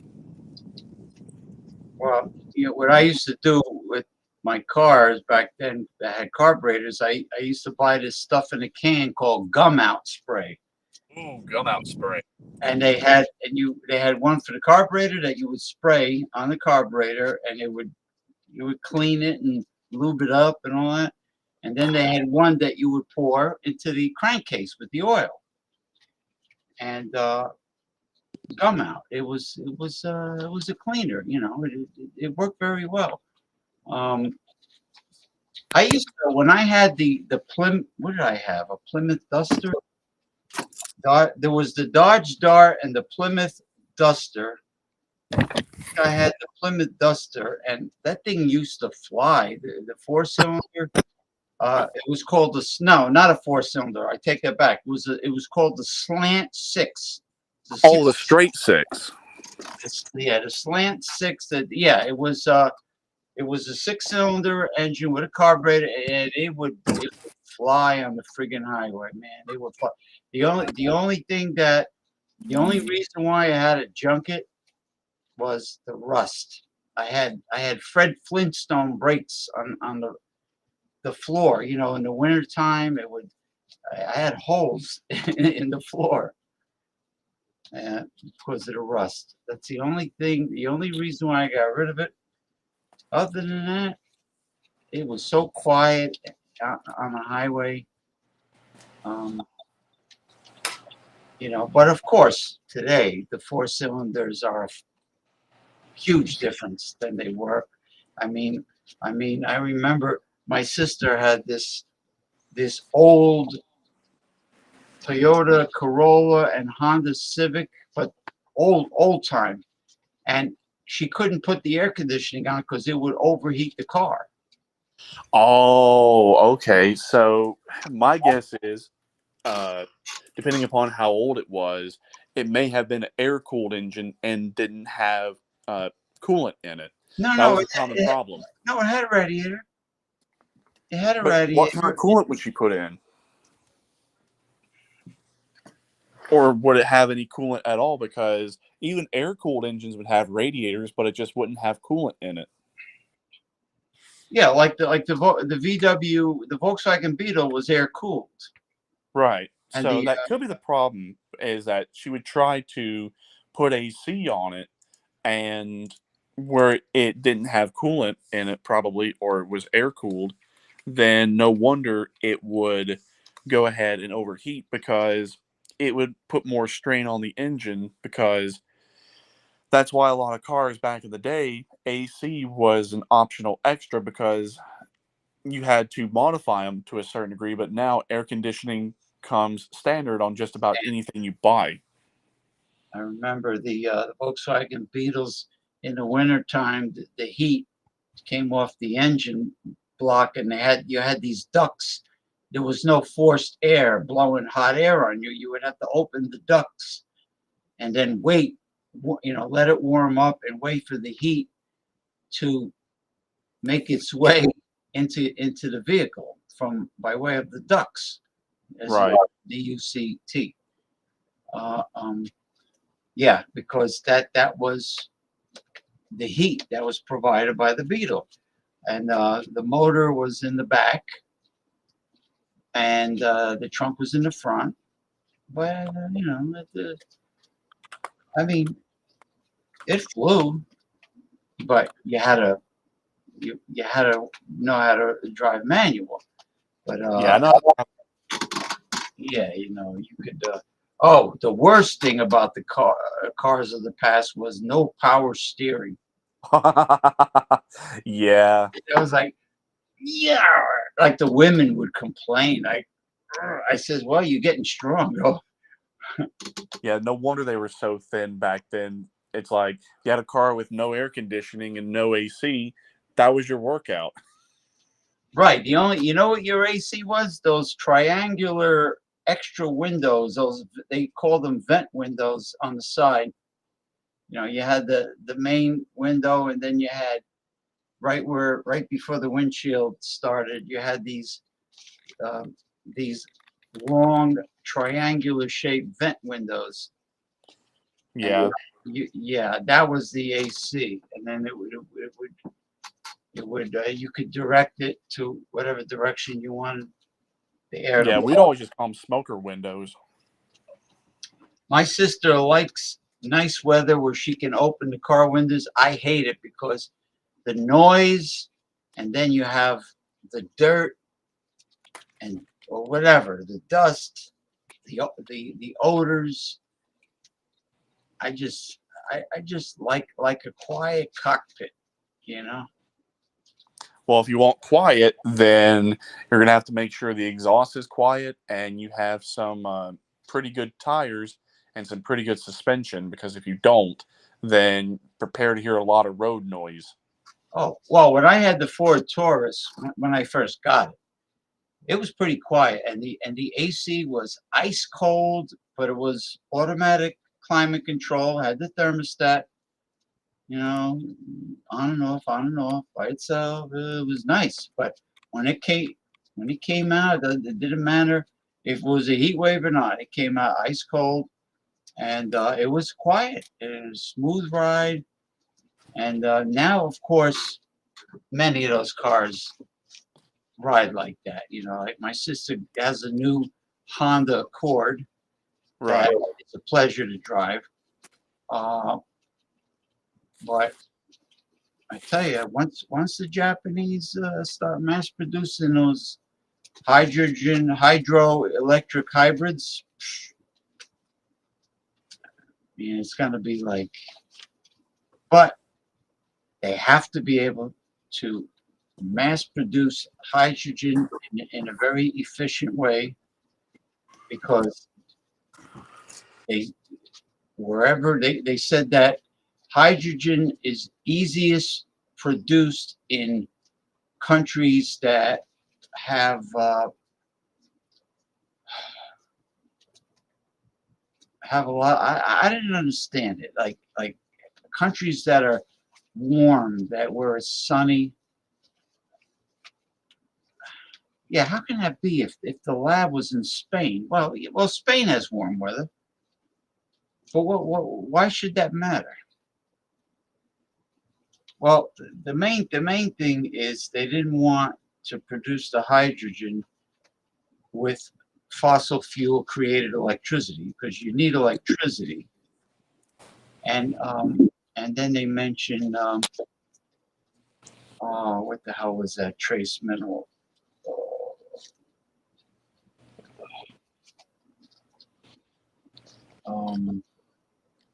Iridium. It's like extremely rare trace mineral, iridium, that is involved in the electrolysis of extracting hydrogen from water.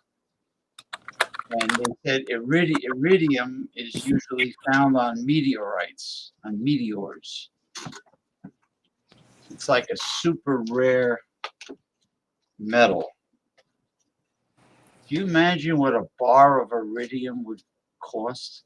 I mean, you could back the US dollar with that. I mean, yeah, you could.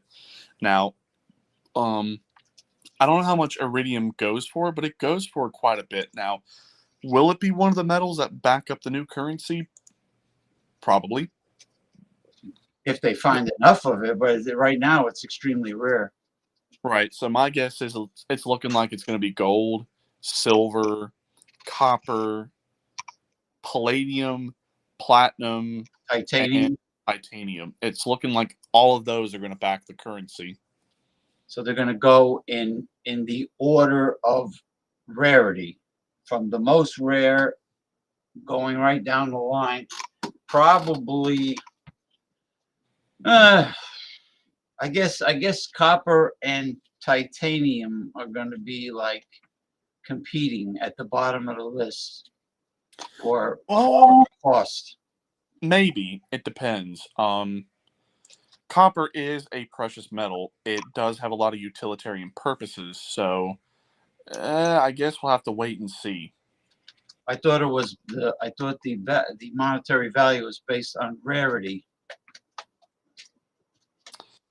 Or does demand play a factor in rarity and demand? So you got both things going on. So that's why when we were looking at the U.S. debt clock, and we saw the value of gold with the BRICS nations that has already hit over $100,000 per ounce. Wow! It's because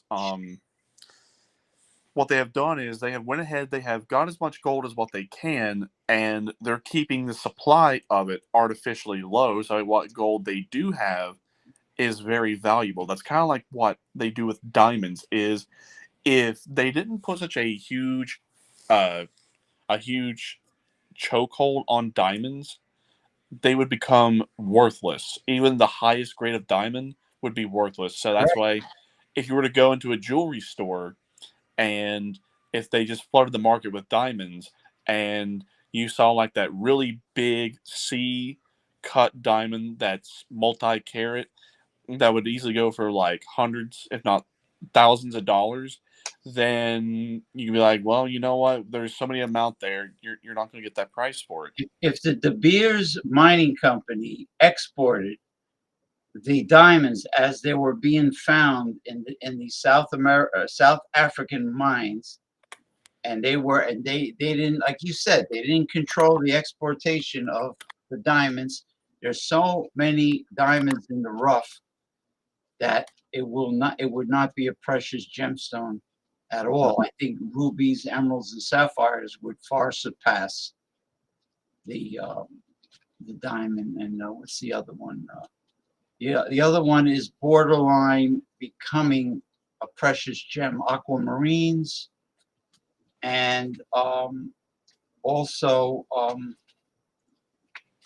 what the hell is that called again?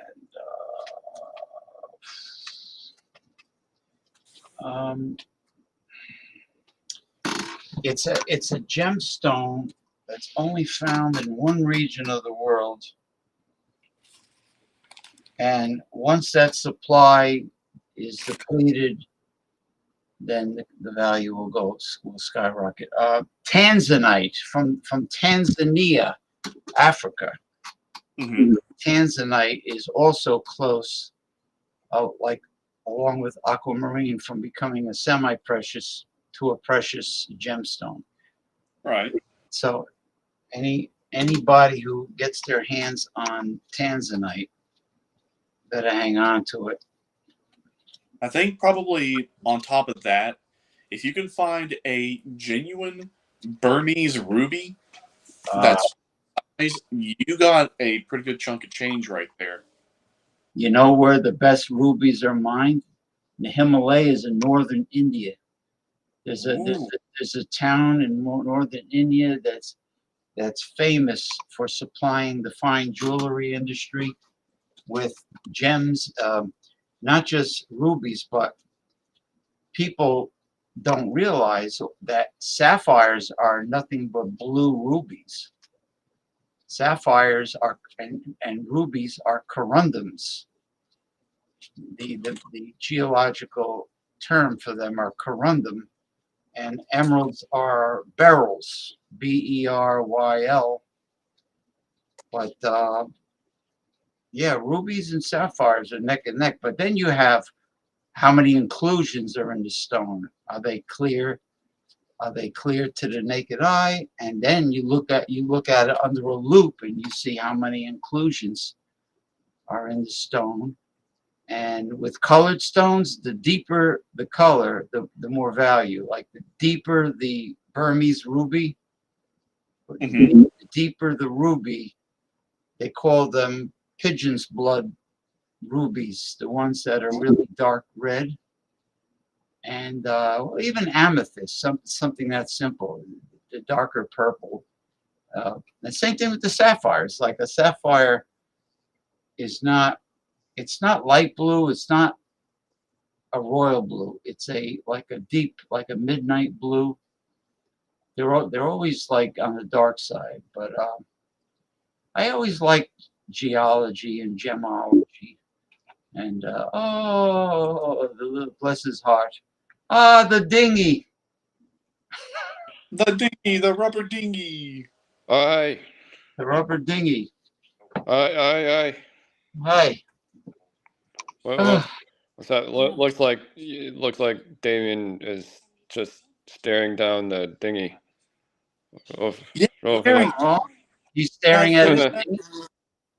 No, not that one. What's that? Okay. What's cracking? What's cracking, y'all? What's cracking? I'll tell you what's cracking. What'd you eat, James? I got the quartz crystal obelisk. Cool. Let me see if it warms up. What'd you eat tonight?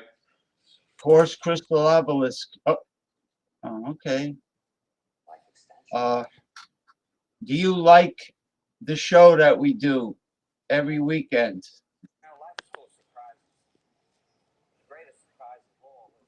Oh, so yours does like the clockwise, counterclockwise. Well, clockwise is, yeah, is yes. I think it's answering two questions at once. Counter is no. And then back and forth is undecided. Okay. Like mine did do the clockwise and counterclockwise one for a little bit. And then one day it shifted and changed to where it would do back and forth like this for yes, and this would be no. I don't know why. Well, it got tired of spinning. Maybe it got dizzy, you know, and it wanted to go take a different route. But is the dynamic decenter, Damien, the Karnak, the magnificent Karnak of the 21st century? That was Johnny Carson did that as a Right. yeah. He had the big turban on his head. Yeah. All right. The Great Karnak. Okay. Okay. So it's warmed up, but All right. first got to do a little meditation. Hold on. Oh, the singing bowl.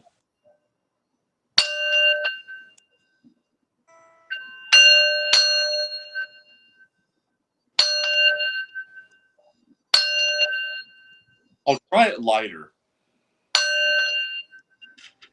Yeah, like when you go around the bowl, try it light. I will now attempt to run my. You mean go around light or hit it light? So when you hit it, and then when you use the thing to go around it, I think you're supposed to take like the very tip of it and go around the top part of the bowl. Oh, like hit it. I'm gonna go to. Yeah, something like that.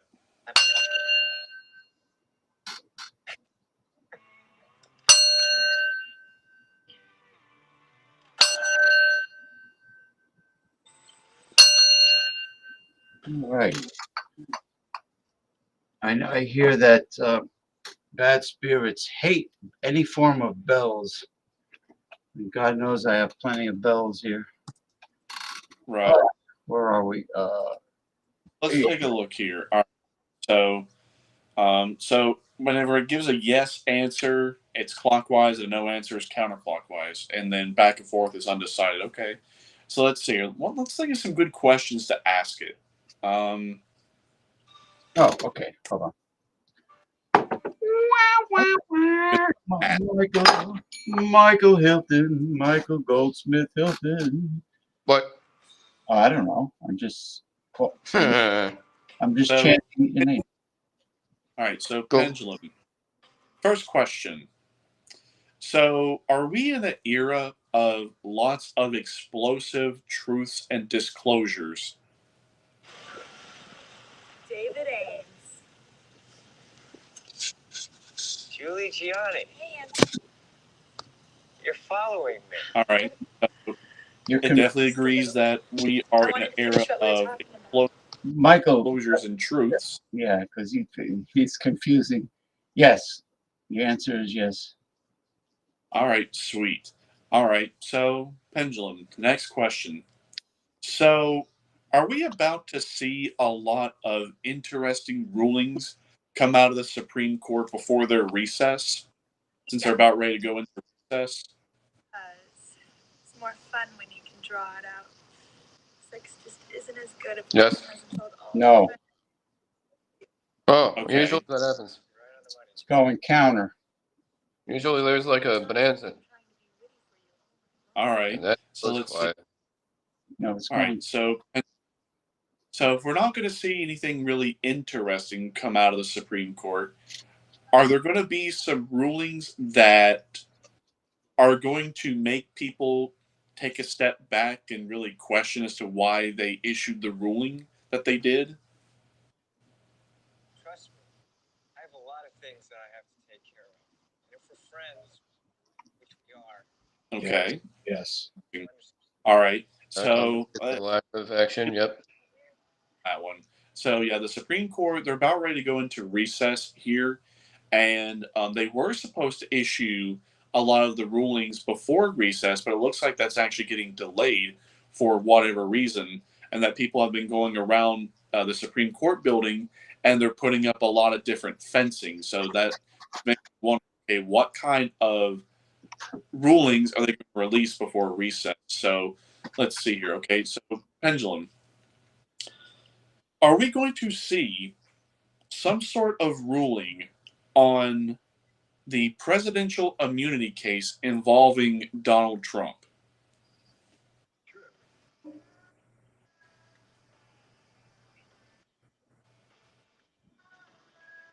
Yes. Okay. All right. So, Pendulum, next question. Are we also going to see something involving the Lindell case or the Brunson case or both of those cases?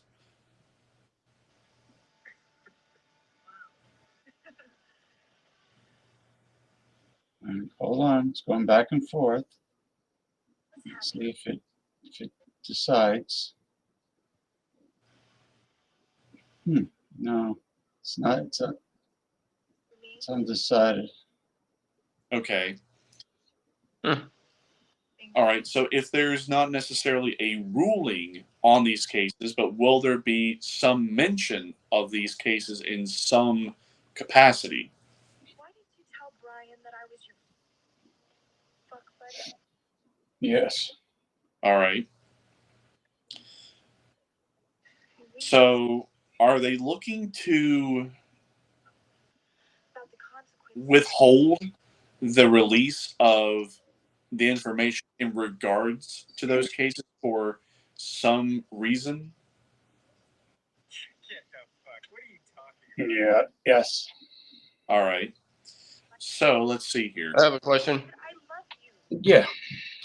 Will far right or far left politics ever become obsolete, especially in the near future, and lose popularity? Thank you, Damien.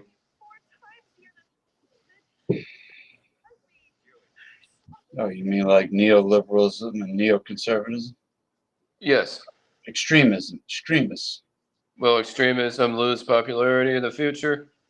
Yes. Yes. Oh. Okay, so Oh, Pendulum, what you're saying is that in the not so distant future, that right wing and left wing extremists are going to lose a lot of prominent positions of power, Thank you. legislatively, executively, and judicially. Good, good. Good, good. Okay. Did Joe Biden really crap in his pants in public? Yes. All right. I'll be curious to see what it has to say about this. So, Pendulum, is it true that the Biden that we see either in public or on video, is it really just some actor in a mask playing a role that it's not the real Joe Biden? Well, what, like the movie Dave? You're thinking about the movie Dave.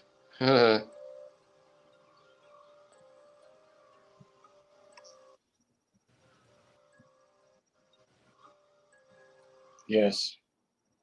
So even it's saying that it's not the real Joe Biden. All right.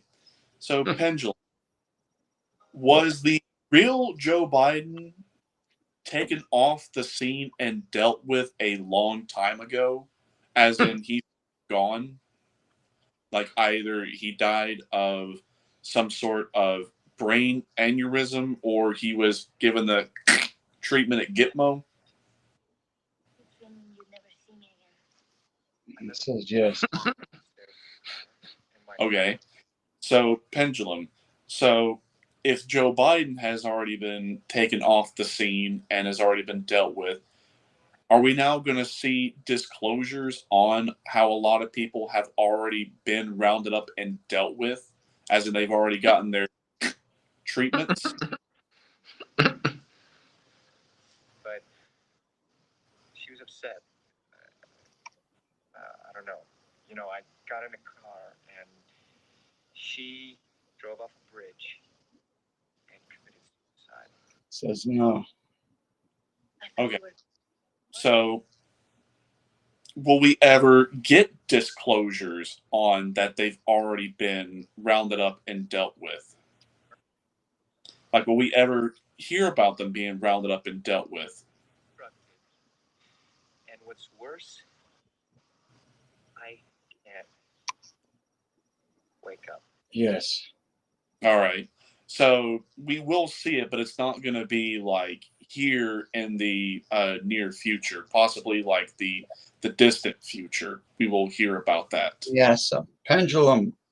Were Jesse Ventura's conspiracy theory shows removed because the government forced True TV to do so, to remove them?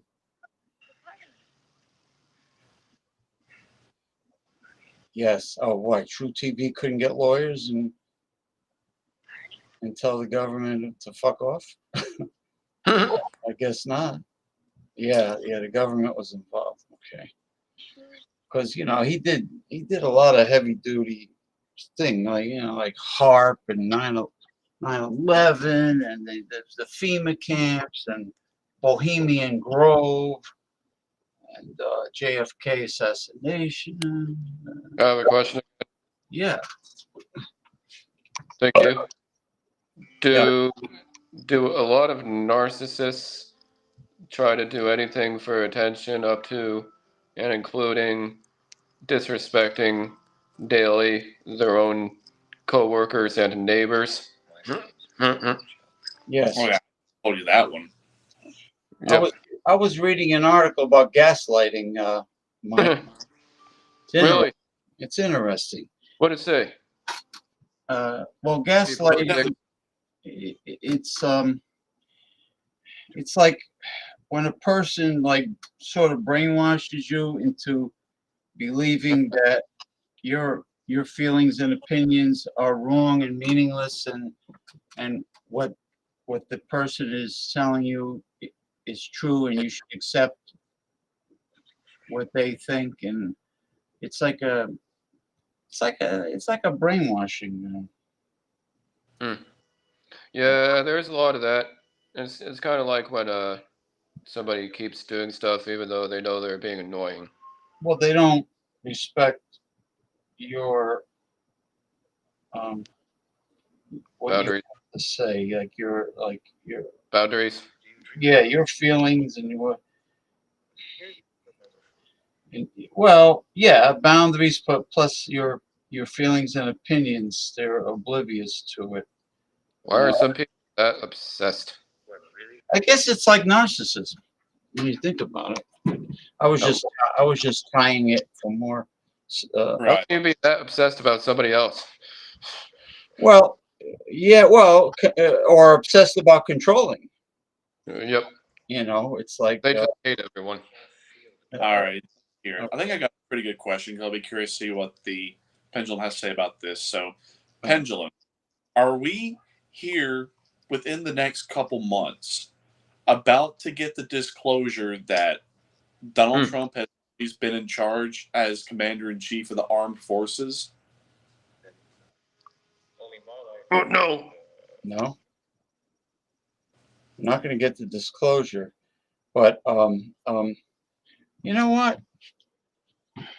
Did the mainstream American media know right along that that Barack Obama was born in Kenya, Africa?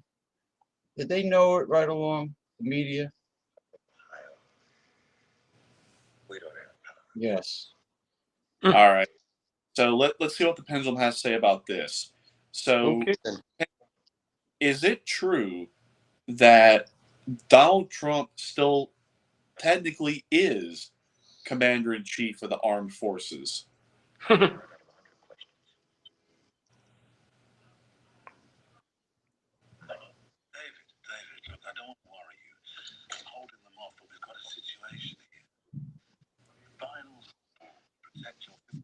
Yes. Is RFK Jr. going to end his presidential campaign right quick? He's like nails across a chalkboard. Listen, is RFK Jr. going to leave the 2024 campaign? Drop out. Going to drop out. Yes, thank God. Good riddance too. He's awful. Does the DNC, does the Democrat Party like Gavin Newsom to be their Governor Nuisance. their main honcho? Yes, Brother Newsom. All right. Governor So Nuisance, yeah. this is a very peculiar and interesting question. So, Pendulum, will the 2024 election happen in a traditional manner?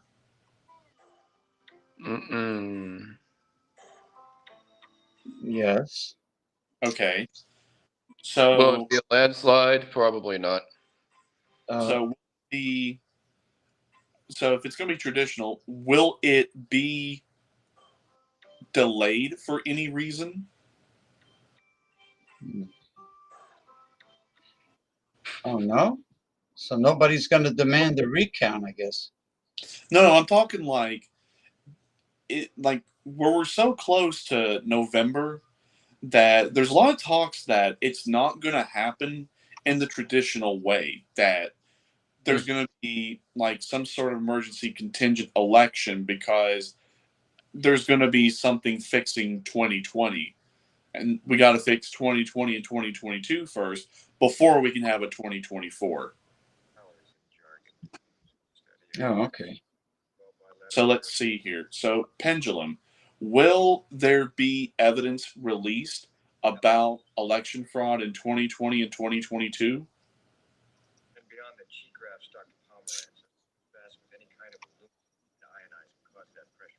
Pendulum, will the election be? Yeah, don't confuse it. Don't confuse it. Apologies. It's got to hear one at a time. All right, so be at least regarding 2022 and 2020 and even elections prior? No.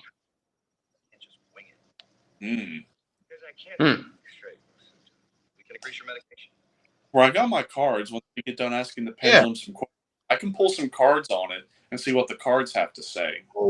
May I ask one more? Yeah, well, I like your tarot. I like the tarot period anyway. So I like this too. Yeah, it's variety. It's a spice. Will the election be a landslide, 400 electoral votes or more?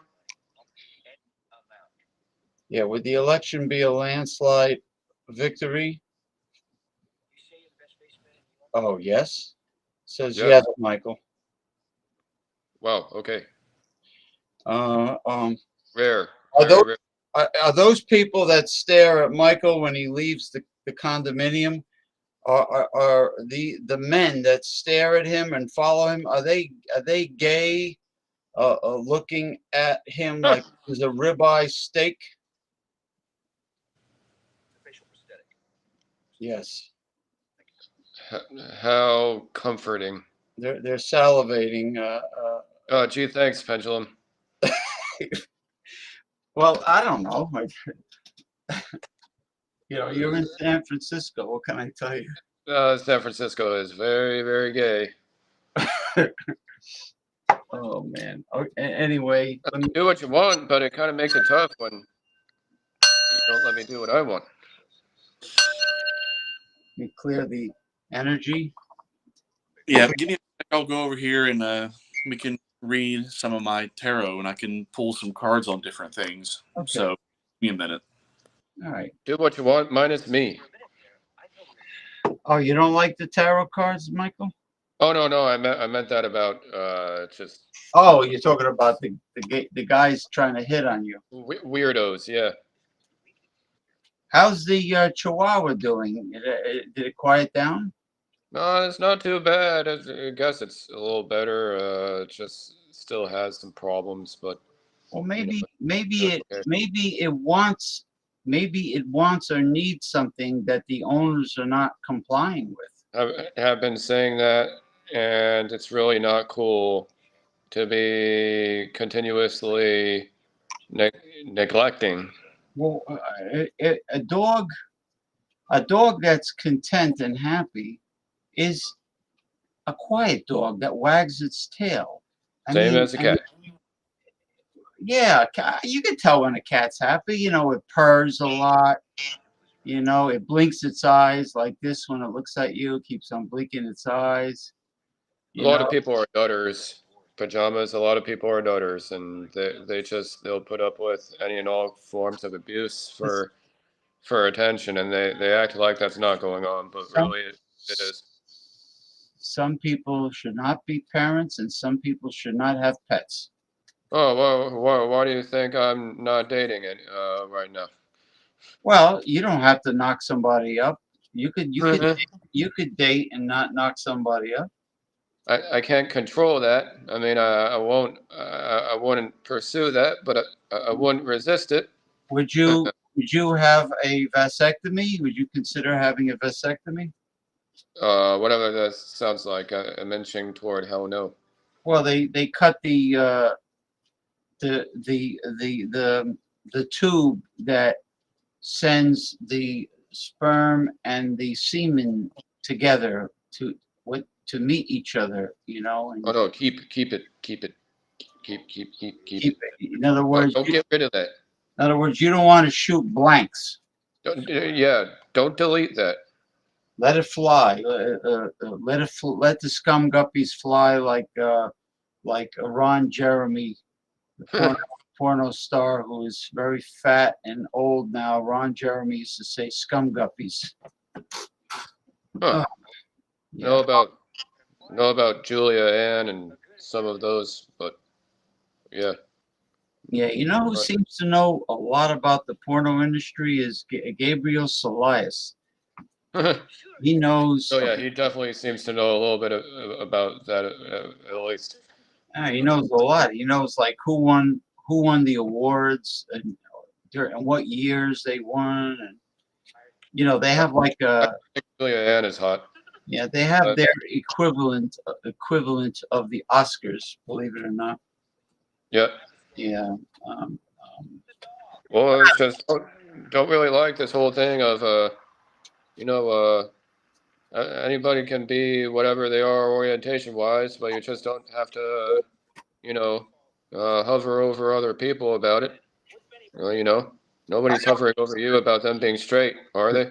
I don't think people should shove their morality down anyone else's throat. I think whatever lifestyle they live behind closed doors should be private. Correct. Whatever they do, I don't want them rubbing my nose in their lifestyle. I'm not. Yeah, you're not going up to them telling them how straight you are you? No. Yeah. I'm not going around announcing, waving a banner on a stick saying, I'm heterosexual. Yes, I'm a straight guy. I'm heterosexual. Yes, I'm a straight guy. Think people would say to you, oh, gee, great. Thanks for pointing that out. Well, I you know, know, I really couldn't tell. Thanks. it's not in vogue. It's not it's not the soup of the day for the media. You know, the media, they jump on any fad, anything that's They ruin it. yeah, and anything that takes over, uh, anything that makes the news that's controversial. Mm. I think that's what the media jumps on. So you know, I don't like how, you know, just straight people need to be quiet and shut up, but, you know, a lot of gay people feel like they're just entitled to do whatever they want, say whatever they want, and they're running around and they keep, you know, making a scene all the time and hovering around people and yeah, they make a scene. I don't like. I don't you like. see that shit? I don't like groups of people that You see demand. that shit? I see it all the time, but not here. I see it like it happens in the big cities. In the cities, yeah. You never see that in the suburbs. Yeah. You know, but the thing is, I don't like groups of people that demand special attention, special treatment. They want special treatment over others. Hell no. No, everybody's at an equal place. People have different missions, but Everybody's at an equal. I even act like people lower than me, technically, are above me, technically.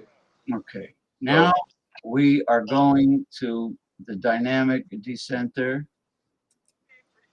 Damian Owens, and All his right. tarot spread. All right, so I went ahead and pulled some cards to go ahead and get the dialogue going because when you ask the pendulum certain things, and then when you ask the cards certain things, sometimes you get the same answer, and sometimes the answers differentiate. Yeah. So I decided to go ahead and pull some cards on what should we expect to see coming forward in regards to the 2020 election, because there have been some more public hearings about different things. That there was a public hearing that went on down in Fulton County, Georgia, here recently, and they found over a 300,000 ballot discrepancy. And then now in Maricopa County, they're finding similar results, that there's a lot of ballot discrepancies. Same thing up in Michigan and Wisconsin, and now Pennsylvania is about ready to start their audits.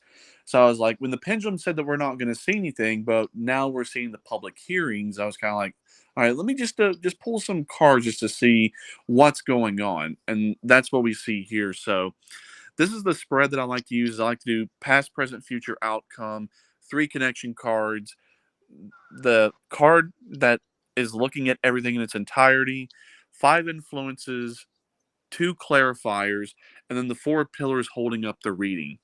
So here's what I got just by pulling the cards.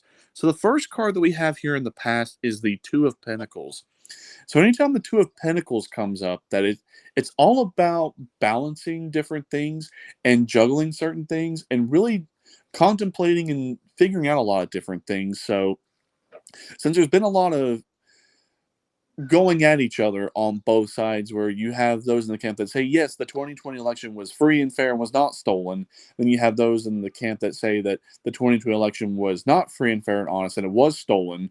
That we have been going on this back and forth. And now even people that are on the fence or undecided are wanting to really put this whole entire thing to rest. That okay, it's been going on for such a long time, and now here we are going into 2024, but the whole entire skepticism of, okay, should we even have 2024 if we've not even fixed 2022 or 2020 or 2018?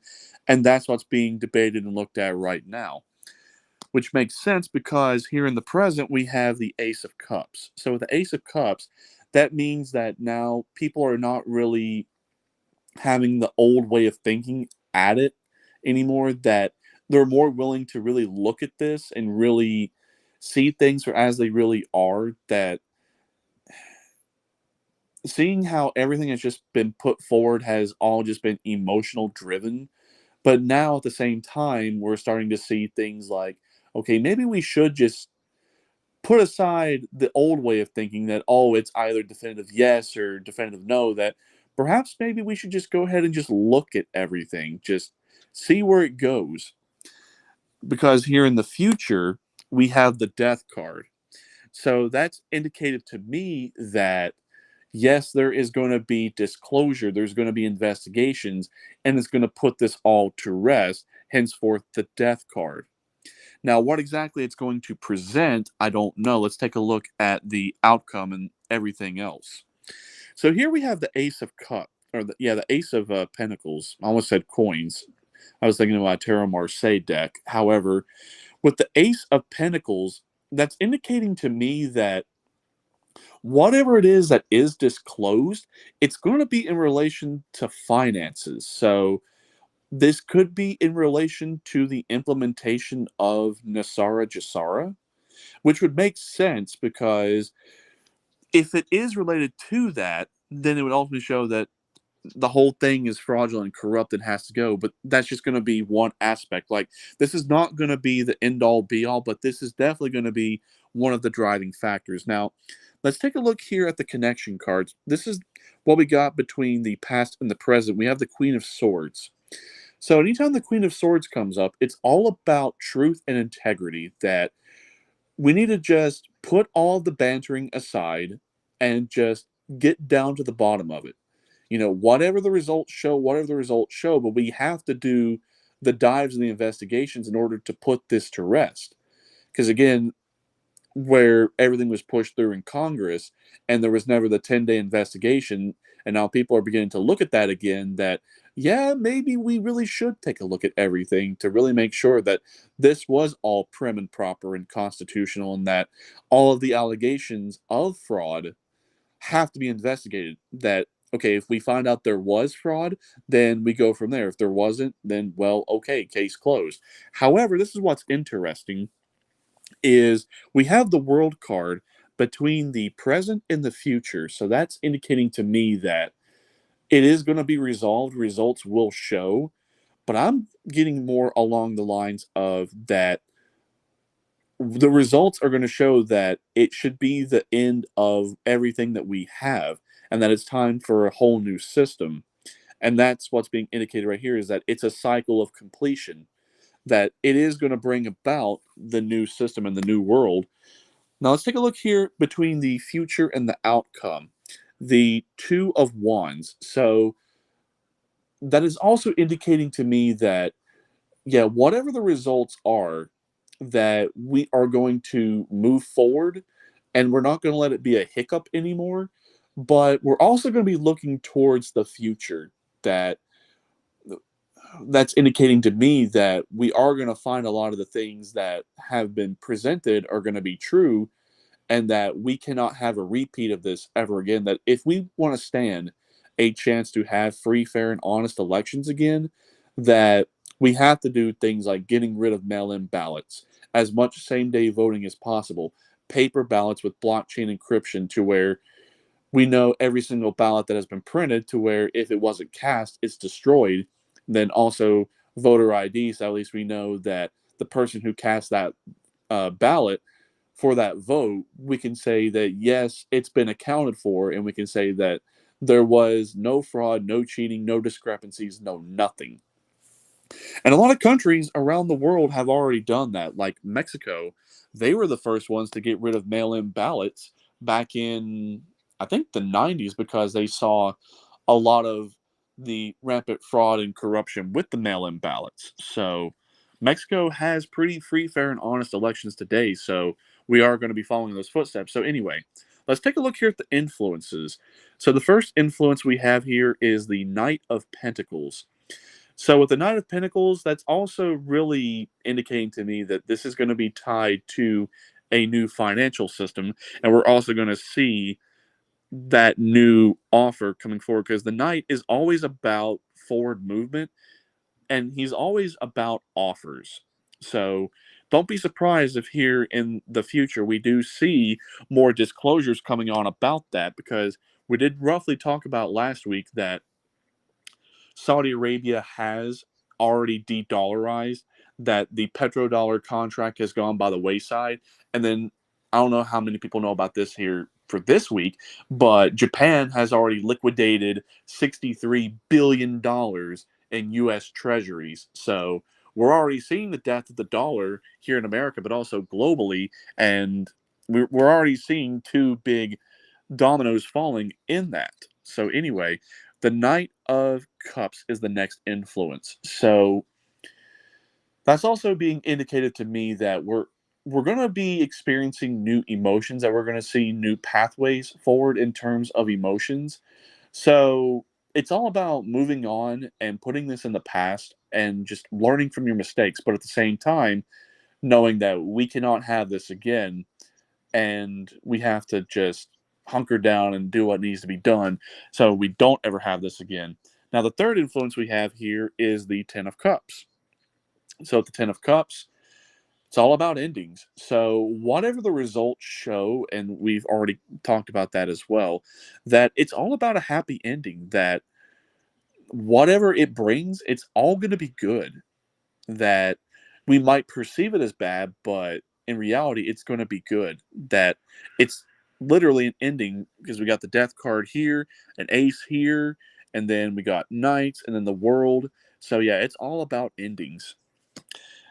And then the fourth influence we have here is the Five of Wands. So yeah, it's been all about just back and forth fighting that, and enough of just going at each other's throats and all of this riffraff. Let's just put our money's where our mouth are and just get it done.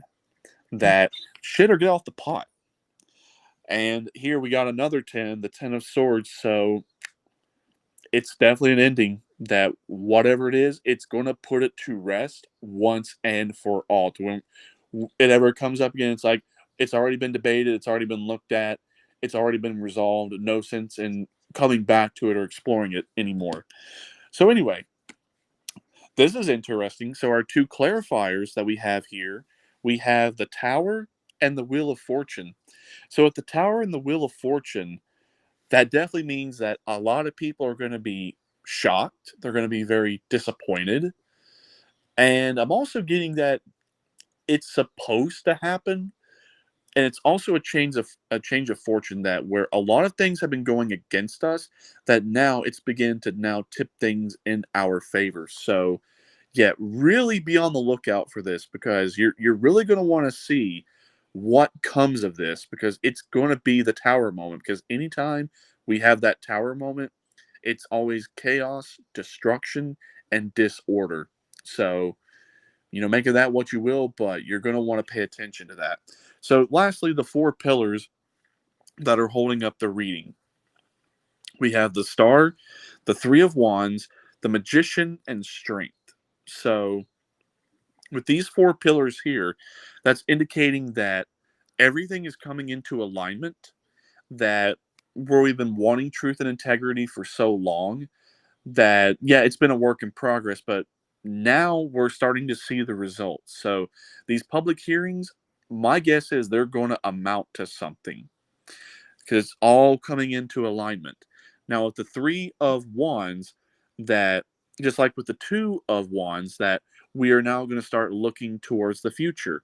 So anytime we start looking at the future, we've also stepped into a gateway, because it's kind of like when you go from two to three, you're always stepping into a gateway. So that's indicative to me that where we've been stepping into lots of different gateways for quantum leaping and quantum jumping and going into higher timelines and universes, that's also indicated with that here as well. Now, the last two pillars, we have the Magician and Strength. So what this also means to me is we're going to be stepping into our power and our authority, and we're going to reclaim our power and authority.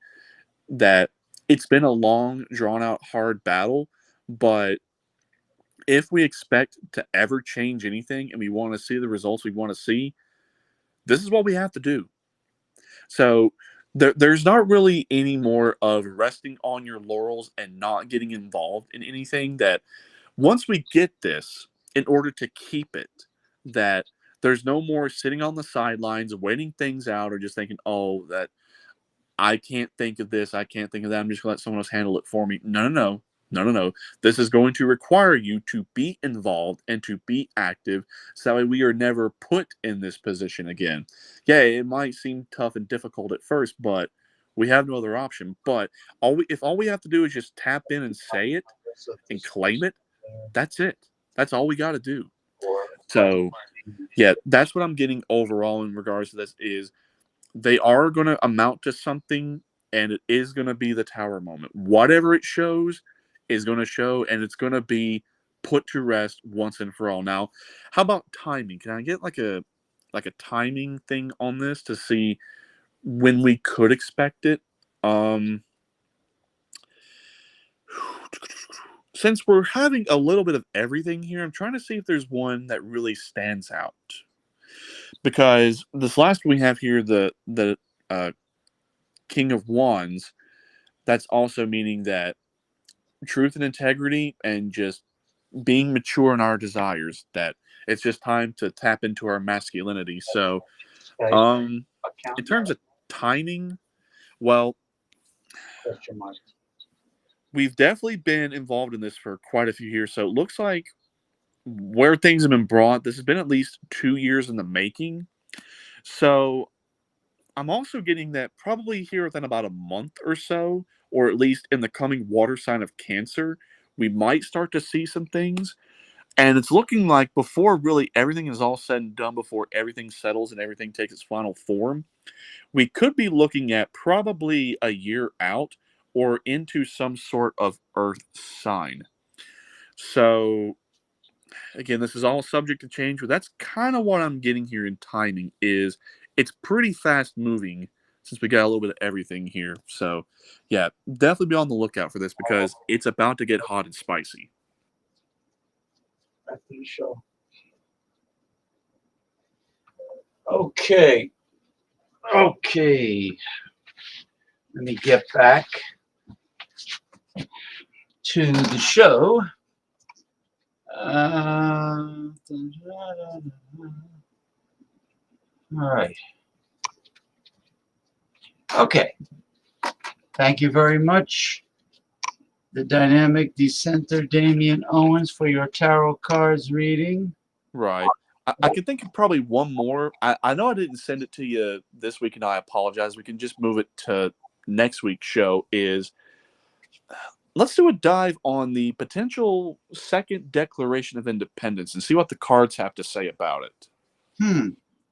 Yeah, we were discussing that. Now tab 2120,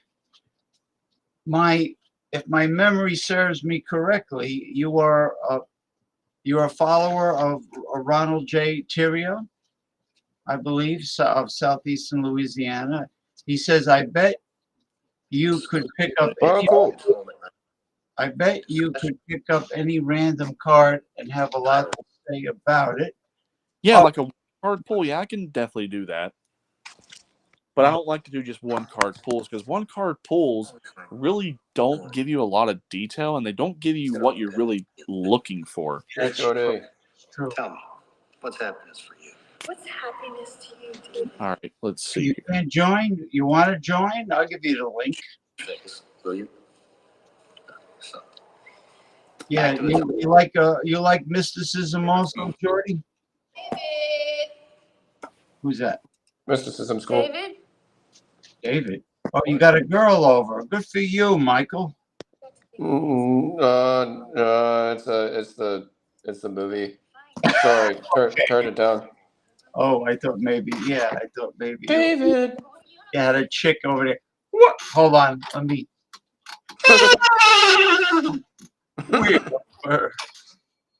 No, yeah, that wasn't for me. Let's see.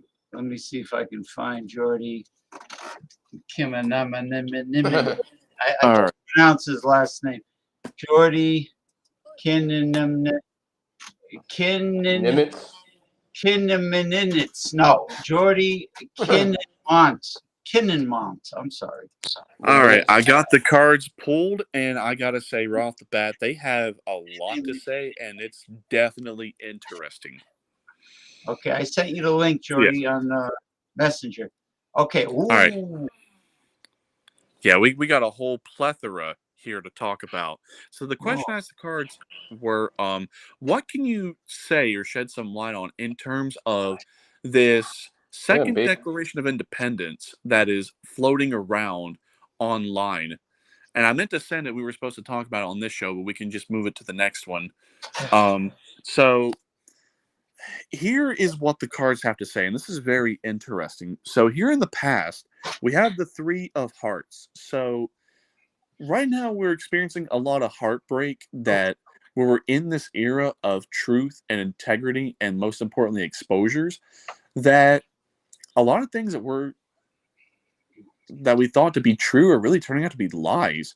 So my guess is that where a lot of people are finding out that the first Declaration of Independence and also the first Constitution, maybe, that it's a little outdated. It's a little not really in tune or in touch with the times, although there still is some semblancy and relevancy, but not quite to the point of what it would typically be. So it would be for something that would be more in tune with the times, because I think it was also with Thomas Jefferson that even he proposed a new constitution every 15 years to be more in touch with that country's generation.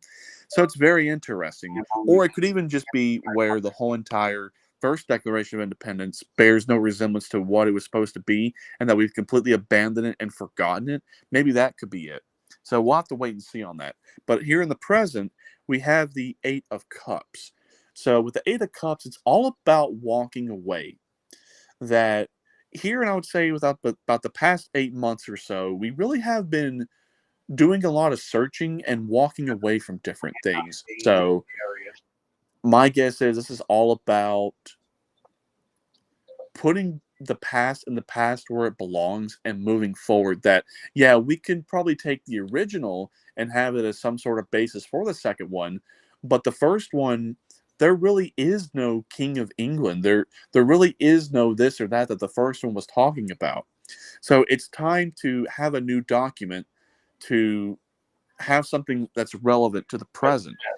Now, this is what's interesting is we have the Seven of Wands.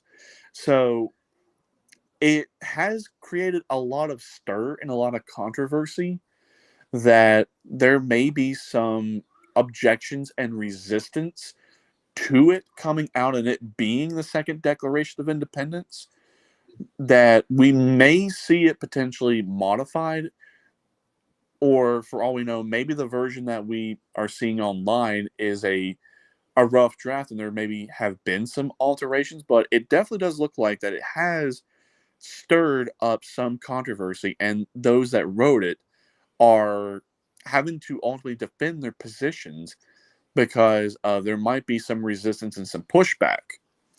But what I also find interesting here is the outcome is we have the Queen of Pentacles. So with the Queen of Pentacles, she's all about loving and nurturing abundance and prosperity.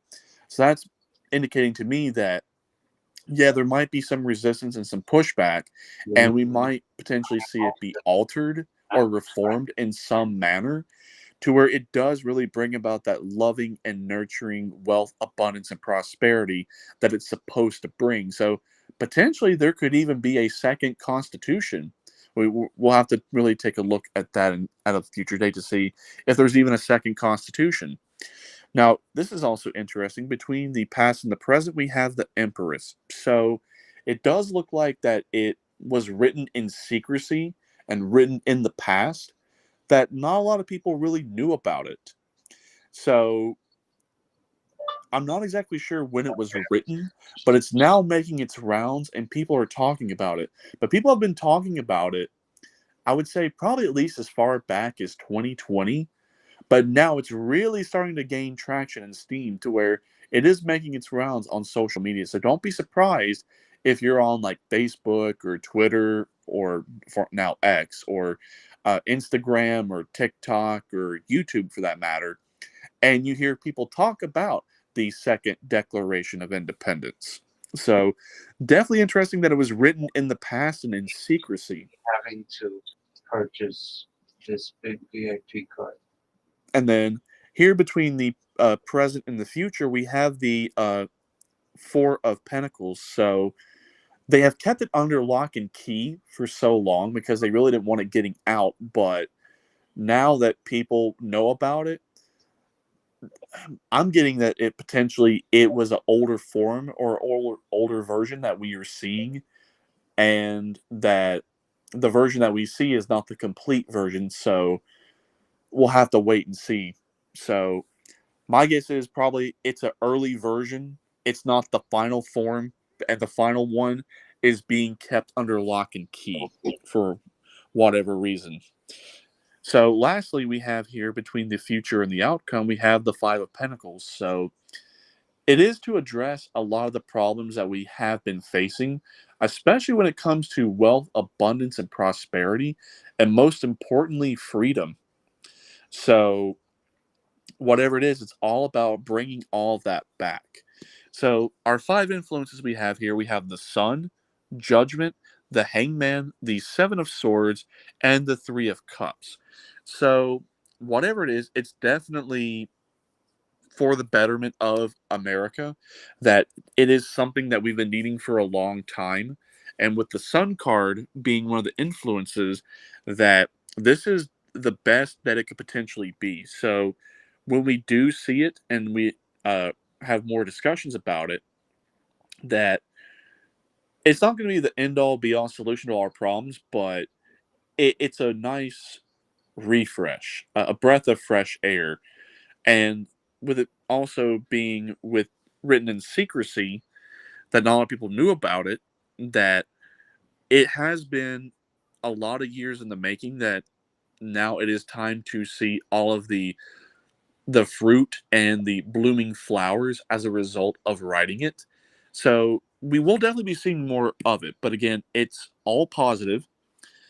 So also we have the judgment card as an influence. So whatever it is, it's a judgment. That the first one was relevant for its time, but the second one, we need something relevant for our time. And ultimately, it's a judgment and a critique and assessment of everything. It's a critique and assessment of everything that we have been through since the first one was written. That the first one just didn't address all of the problems, and that where we have more modern problems, we need a more modern solution. That, yeah, we can draw influence from the first one, but we need something that's relevant with the times, and it's a critique of that. So that also makes sense with the Hangman, because with the Hangman, it is all about looking at things from different perspectives. So whoever it is that wrote this, that they were looking at it from a variety of different perspectives, that it wasn't really written so one-sided, that there was a lot of discussion and a lot of back and forth as to should it be put in there, should it not be put in there, because that's kind of like how it was with the first one. Much less even writing the first Constitution, there was a lot of back and forth as to why this should or should not be in there. That during the first Constitutional Convention, there was like a set of like 95 different proposals, but they all got condensed into 12 amendments. The first 10 were ratified, no problem. Now, the 11th and the 12th later came on, just not in the versions that we know of today. So very interesting, but also looks like there was a delay and some hiccups behind it. So one sec.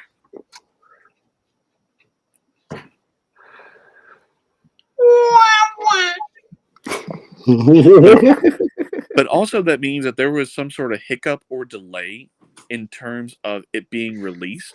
So we'll just have to wait and see. And the last two influences, we have the Seven of Swords and the Three of Cups. So with the Seven of Swords and the Three of Cups, it's... Hey, Jordy. Hey, Mike. Let him finish. I love Jordy's light. I really dig it, man. It's really... I bought this at Tesco. This is actually a garden light, so it's got this little pike at the bottom. So like, if you're in a garden, boom, you're right there.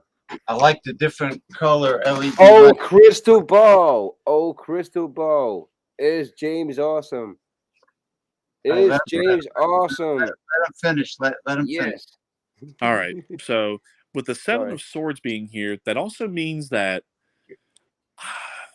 I'm not going to say that they did some sort of plagiarism or that something horrible was wrong, but it definitely does look like, because it was written in secrecy, that there may have been some plagiarism, or that potentially they had to do things a very specific way in order for it to pass or for it to actually get into some form. So we'll have to wait and see about that.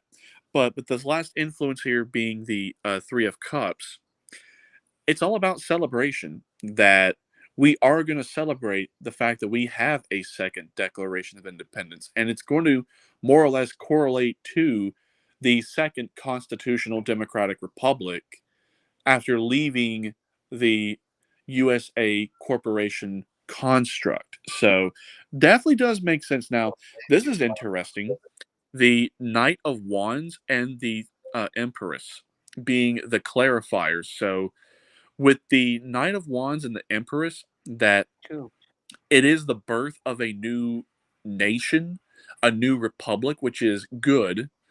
But most importantly, it is very bold and very powerful, and it really does speak a very bold, powerful statement, just much less like the first one did.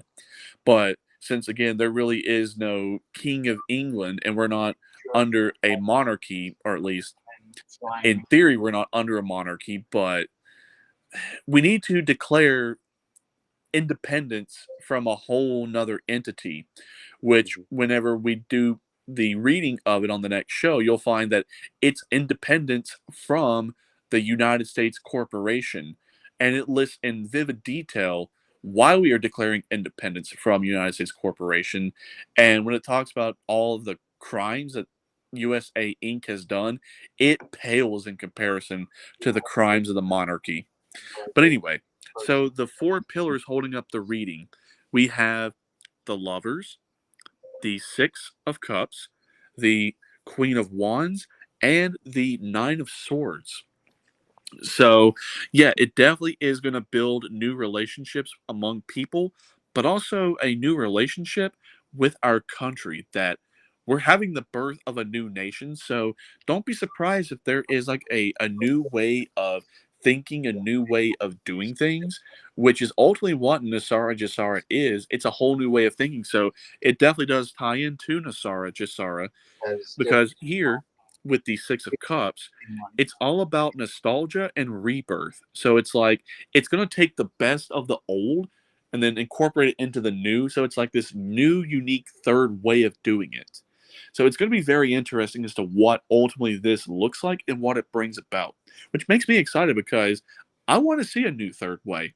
Let's see what the taking the best of both and creating the third way does, just to see the results. Now, most importantly, we have the Queen of Wands as the next pillar.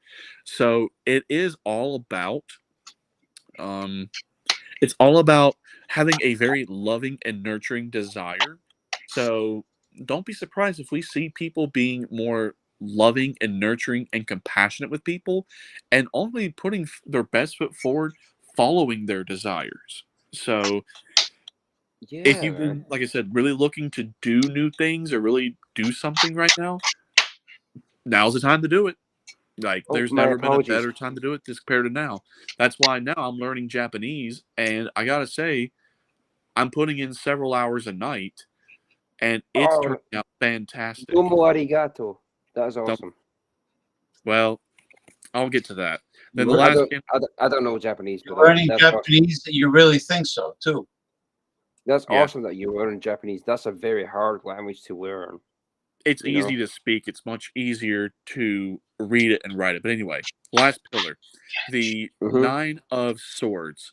So there will be some stress and anxiety and worry around it because, like I said, it has caused a stir and a ruckus. But again, I'm getting that this is an older version, that the one that we will see in the future has been reworked or rewritten or has addressed a lot of these problems. So don't be surprised if when it is released that it's a huge mixed bag, that people are going to love it, people are going to hate it, or there's going to be people that are just kind of like, it is what it is. So overall, I'm getting that it's going to be good. It's what we've been wanting and needing for a long time. And I'm really excited to see what it has to offer. Because, yeah, it is time to declare independence from United States corporation and go back to being a sovereign, constitutional, democratic republic again. And James and I have talked about that in a variety of different reasons off camera. But lastly, looking at everything in its entirety, temperance. That it's all about balance and restoring balance. So it's not going to really favor the right, but it's not really going to favor the left. It's going to be something that is balanced and favors everyone, not just these people or those people or that people. Just it's going to be for everyone. And I think we're all going to be pleasantly surprised at what it has to offer. So, yeah, it is definitely looking like it is real. It's not fake, but it's just the version that we see is the older version. That there's obviously been reworks and rewrites and different things changed since the one that is online. So, anyway, that's the 2 readings that I've got for this show. So, I'm going to go ahead and put the cards up for right now. All righty. Thank you very much, Dynamic Decenter Damian Owens, for your second tarot card reading. And what is with that beautiful nocturnal, mysterious lighting system that Geordie from Scotland has? What are you showing there? Is that on the wall?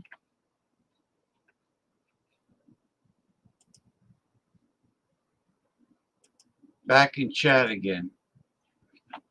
I don't know why you don't just come on without the avatar. Just come on with your facha, your face, and then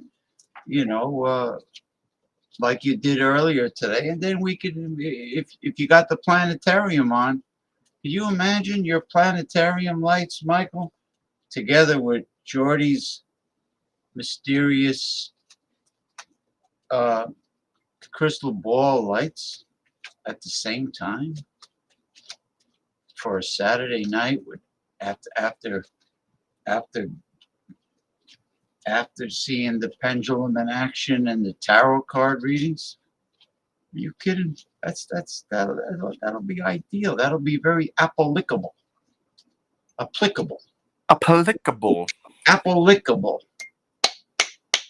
Oh, so anyway, Western Mike is enjoying very cool, dry, comfortable temperatures out there in San Francisco, and we're having a heat wave, a tropical heat wave. Yep, it was 95 with 100% humidity. Wow, 100% humidity. Oh. You're introverted. Oh shit. Oh, hello. Hello. How are you guys doing? There he is. What do you mean you're so damn introverted? You have no problem doing those shows, man. Mike, you bang out those great shows. Oh wait, where did that guy go? I wanted to show him my my Naruto card. I wanted to show him my Naruto card. Yeah, man. I bought a stack of Naruto cards for my buddy because it was his birthday. But I'm keeping this one because it's a rare one. And if you see at the bottom right corner, it says 007. So I'm keeping that. And also it's a rare card. So yeah. And yeah, James, that's my crystal ball. Oh, look at that beautiful lighting. And what is it, battery operated or rechargeable?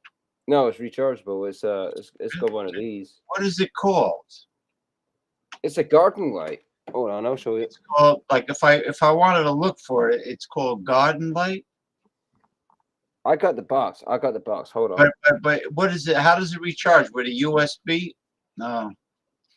It's gonna take me 1,000 years to get an answer. Watch. Oh.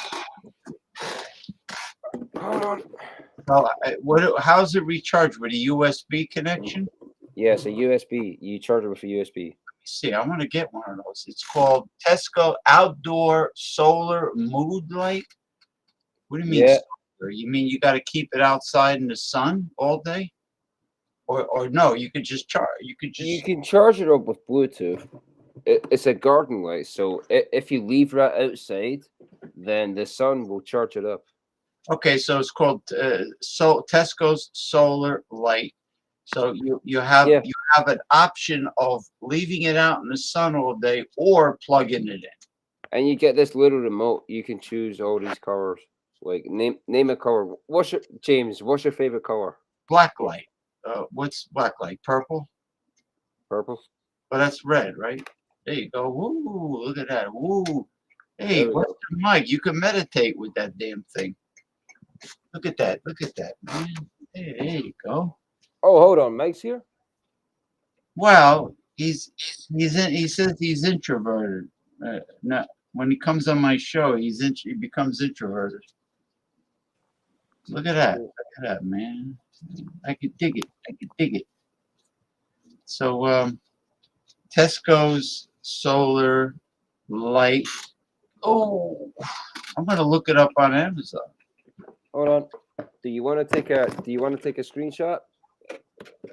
Well, I have to do mood light. Okay, out solar mood light. Okay. Yeah. Tesco. It's in the garden center. It's sorry. It's in the garden section. Okay, so if you're in Walmart has a garden section, yeah. So basically, it's like that. Tesco is the high class Walmart, basically. Well, I have to go. It's easier if I go on Amazon. Tesco solar mood light. All right. Solar mood light. Tesco. Yeah. Tesco. Okay, got you. Oh boy. Solar mood, and it doesn't change. Could you select it where it changes colors? Yeah. Yeah.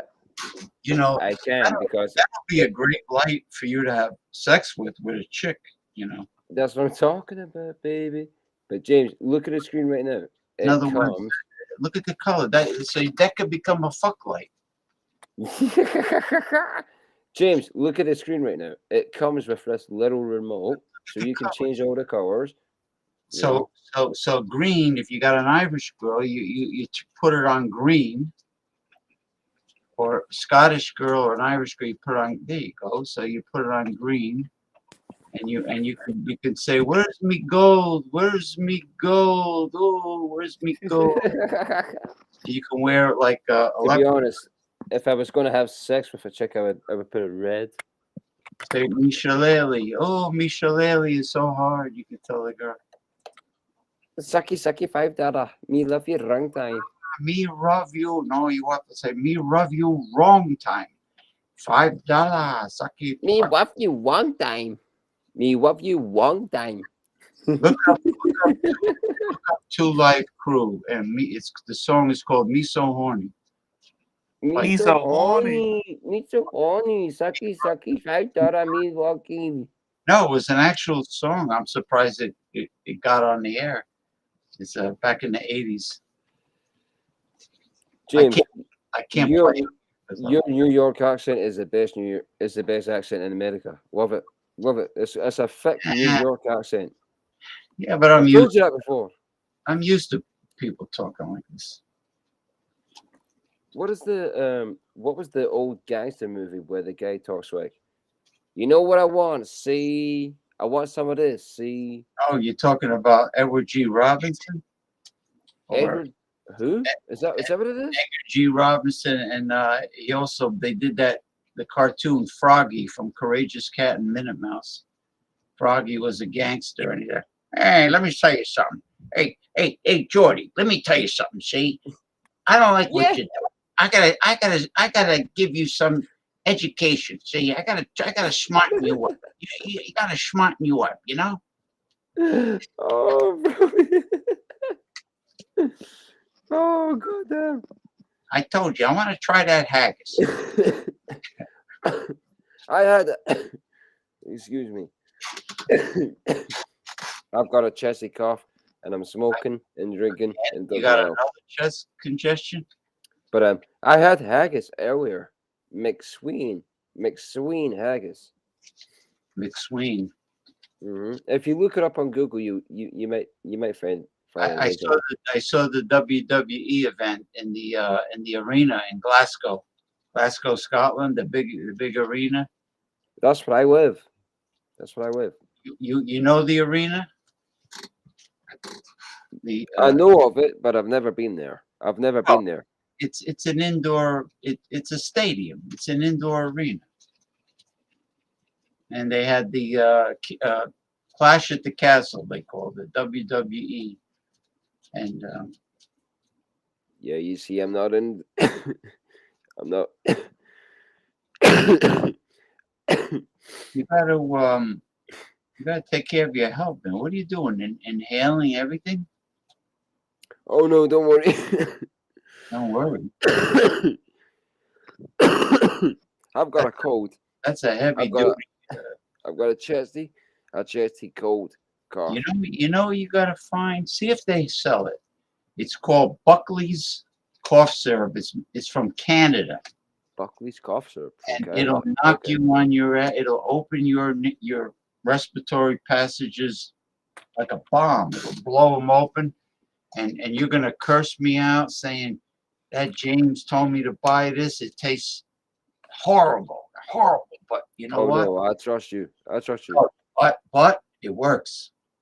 I've actually told my friends that you're my nutritionist. You're my nutrition friend. You're my nutrition friend. I've told my friends about you. I've told them you're my nutrition friend. You know, I'm gonna get that NutriBlast. I mean, yeah. Yes. I don't know. My apologies, by the way. I don't always go on Facebook. Like, I don't mean to ignore or anything like that. By the way, James, my apologies. You have a very cute Scottish. Allergies are bad now. Yeah, said well, that? yeah.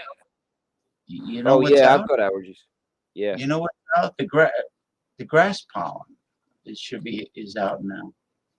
Hold on. I'm gonna grab a Budweiser.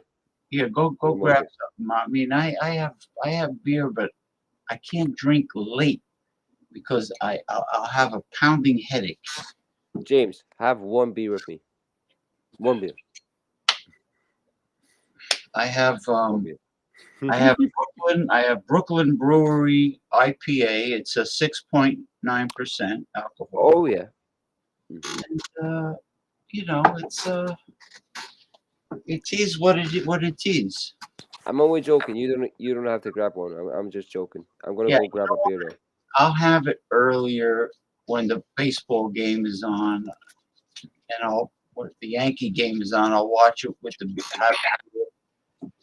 and because there hasn't been really many people down at the park by the walkway. Usually Sunday there's a lot of people, but no. Not lately, unless people are taking turns going away for vacation. That could be the reason. But it's hard to say. Yeah, it gives me a pounding headache, Michael. Early. I don't mind drinking it earlier. I'm fine. Hey, Mike, are you there? He's there. He's just I don't know. Are you meditating with the planetarium? Oh, meditating. Oh, cool. Nothing wrong with that. Cheers. No, I like it's nice. I like to see it. But the planetarium is like very relaxing. Planetarium? Planetarium. Hold on, let me get my phone. Planetarium. Hold on. I don't know what a planetarium is. What is that? It's a light. It's a gadget that projects the constellations of the universe on your ceiling. Oh, so like this, like my little robot. It projects, right? Like this. Look. Okay, I don't mean to blind you. But like this. This is a projector. Like yeah. It projects space. But his is bigger. That's what she said.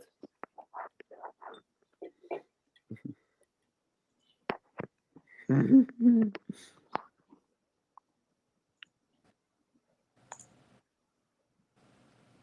go.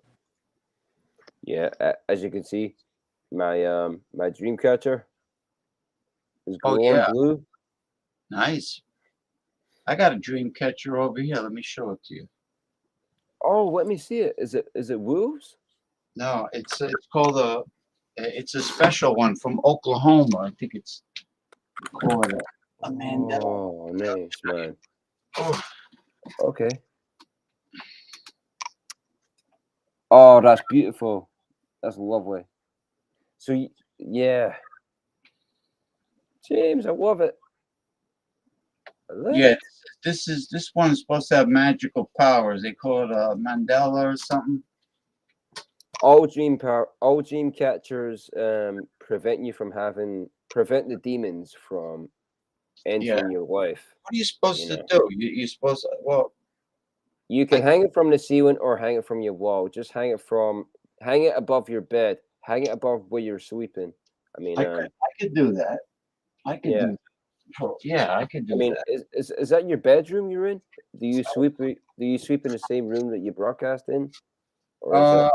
I have a bed here in the studio. Yeah, it's over yonder. Well, hang it above that bed then. Hang it above the bed. Yeah. Yeah. Well, that's what I do when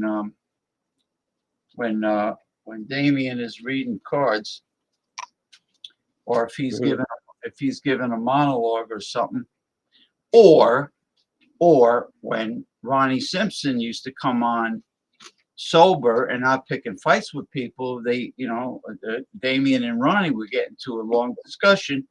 I would bring up my avatar and I would go all the way over there and jump on my queen size memory foam mattress and then just lay down and listen to everybody. And if somebody talks to me, they could hear me because I have a sensitive microphone. On the it's built into the webcam. I like Ronnie. I've never had a problem with Ronnie. I just think he doesn't like me. He seems to pick on me. I think that's just Ronnie. Ronnie picks on everybody when he's drunk. He's not a happy drunk. He's a confrontational drunk. Unlike me, I'm a happy drunk. Yeah, he's happy, and you know what? I'm a goofy drunk. He's happier because it's so fucking humid and hot down by him that he's got a lot of frosty, cold, carbonated, fermented beverages. That probably hit the spot.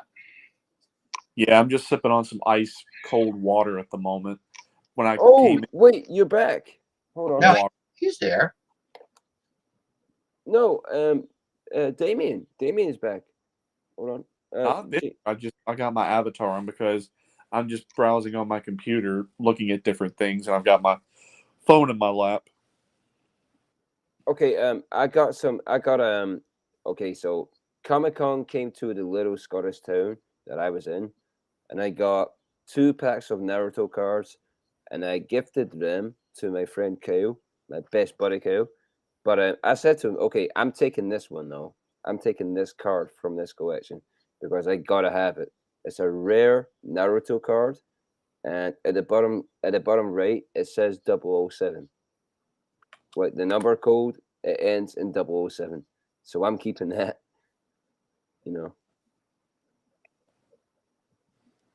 But yeah, it's probably my favorite. It's the only anime I really care about.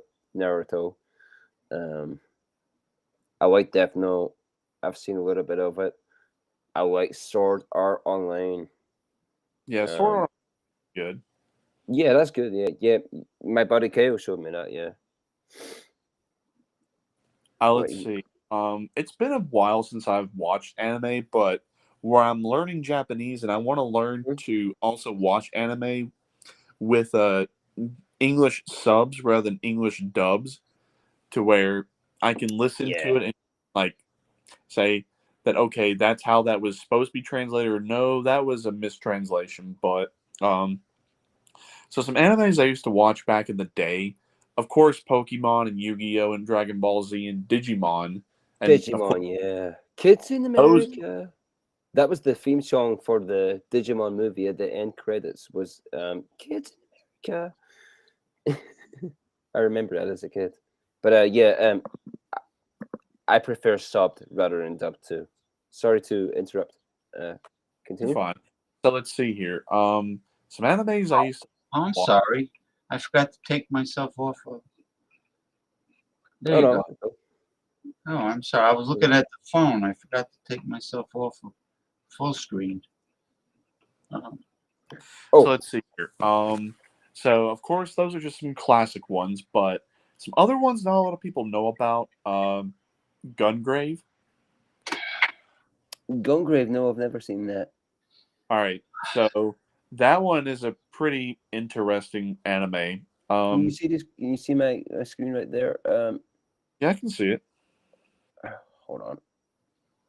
So those are anime collector cards. I'm trying to get it to show the number. It says 007. Not easy to read because it's there we go. Yeah, 14,000, something like that.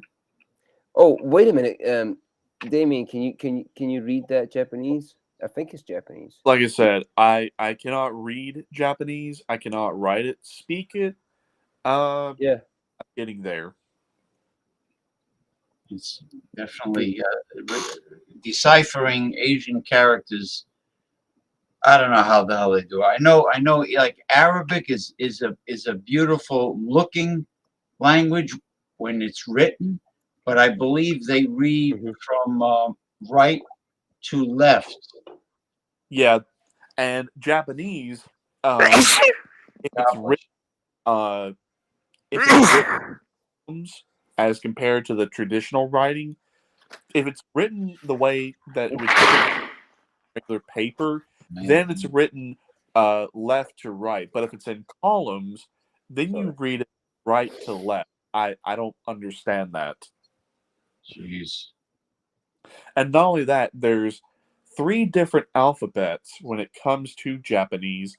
Now, the reason why I'm able to learn it and speak it pretty easy is they have made it somewhat easy to learn by taking the 3 alphabets, and instead of using characters, they have used what's called romanji, which is taking all of the characters and putting them either into just 1-letter syllables or 2- and 3-letter syllables. That way, it's much easier to speak it.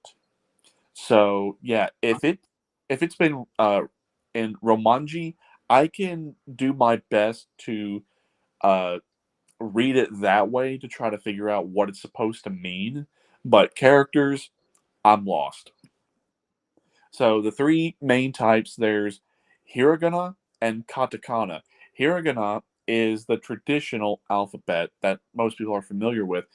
Katakana involves writing foreign words in that language. And then the 3rd alphabet, which is very difficult to learn, is The morning kanji. after the nightclub, you woke up on that street, So hungover, kanji left. over. You got home and walked away. Oh, look, it's daylight. Mike, what's up?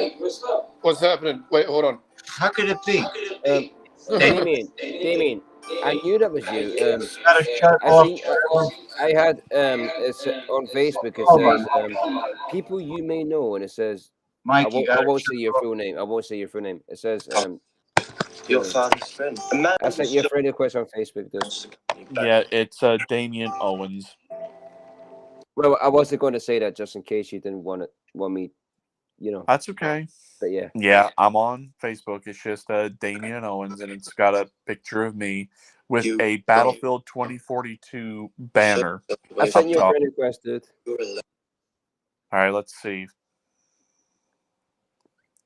My second name is fucking. No one can pronounce it. Fucking no one can pronounce it? That's a nice name. Oh, yeah, Jordy. My name is Jordy. No one can pronounce it. Eminence. It says we could Eminem song. Yeah, Okay, the way you pronounce my second name is Jordy. My full name is Jordy Kinnemont. Kinnemont. Did I say it right? Kinnemont. Yes. Correct. Kinnemont. Correct. See? Yes. If you get time to actually read it and break it down, I can say just about anything. It says, yeah. Rumpelstiltskin. Rumpelstiltskin. Rumpelstiltskin. Rumpelstiltskin. That was the name of the troll. It's like when people can't say Worcestershire sauce. It's not Worcestershire sauce. It's Worcestershire. Worcestershire sauce. I want to wash your sister sauce.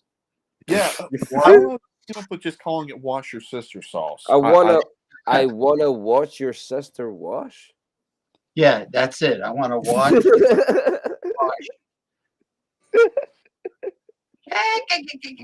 My sister is gonna wash your sister in a second if you're not careful. Night energy. Night energy. Oh, hey, yeah, that's my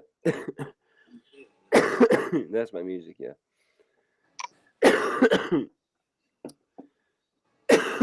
Pardon me. I've got a bad cold. No kidding. I'm so smoking. Yeah, you should probably give up smoking. I'm trying to. You try to? Yeah, Don't try. I am day by day. I'm smoking less, and then soon as I'm gonna quit it because I hate doing it. It Well, I'll feels tell you, filthy. quitting smoking is one of the best things you can ever do. Believe it or not, I used to smoke. I had my last cigarette. Oh no, I'm not talking about cigarettes. I'm talking about weed. Right, I'm just I smoke saying. joints. Yeah. Yeah, I quit smoking.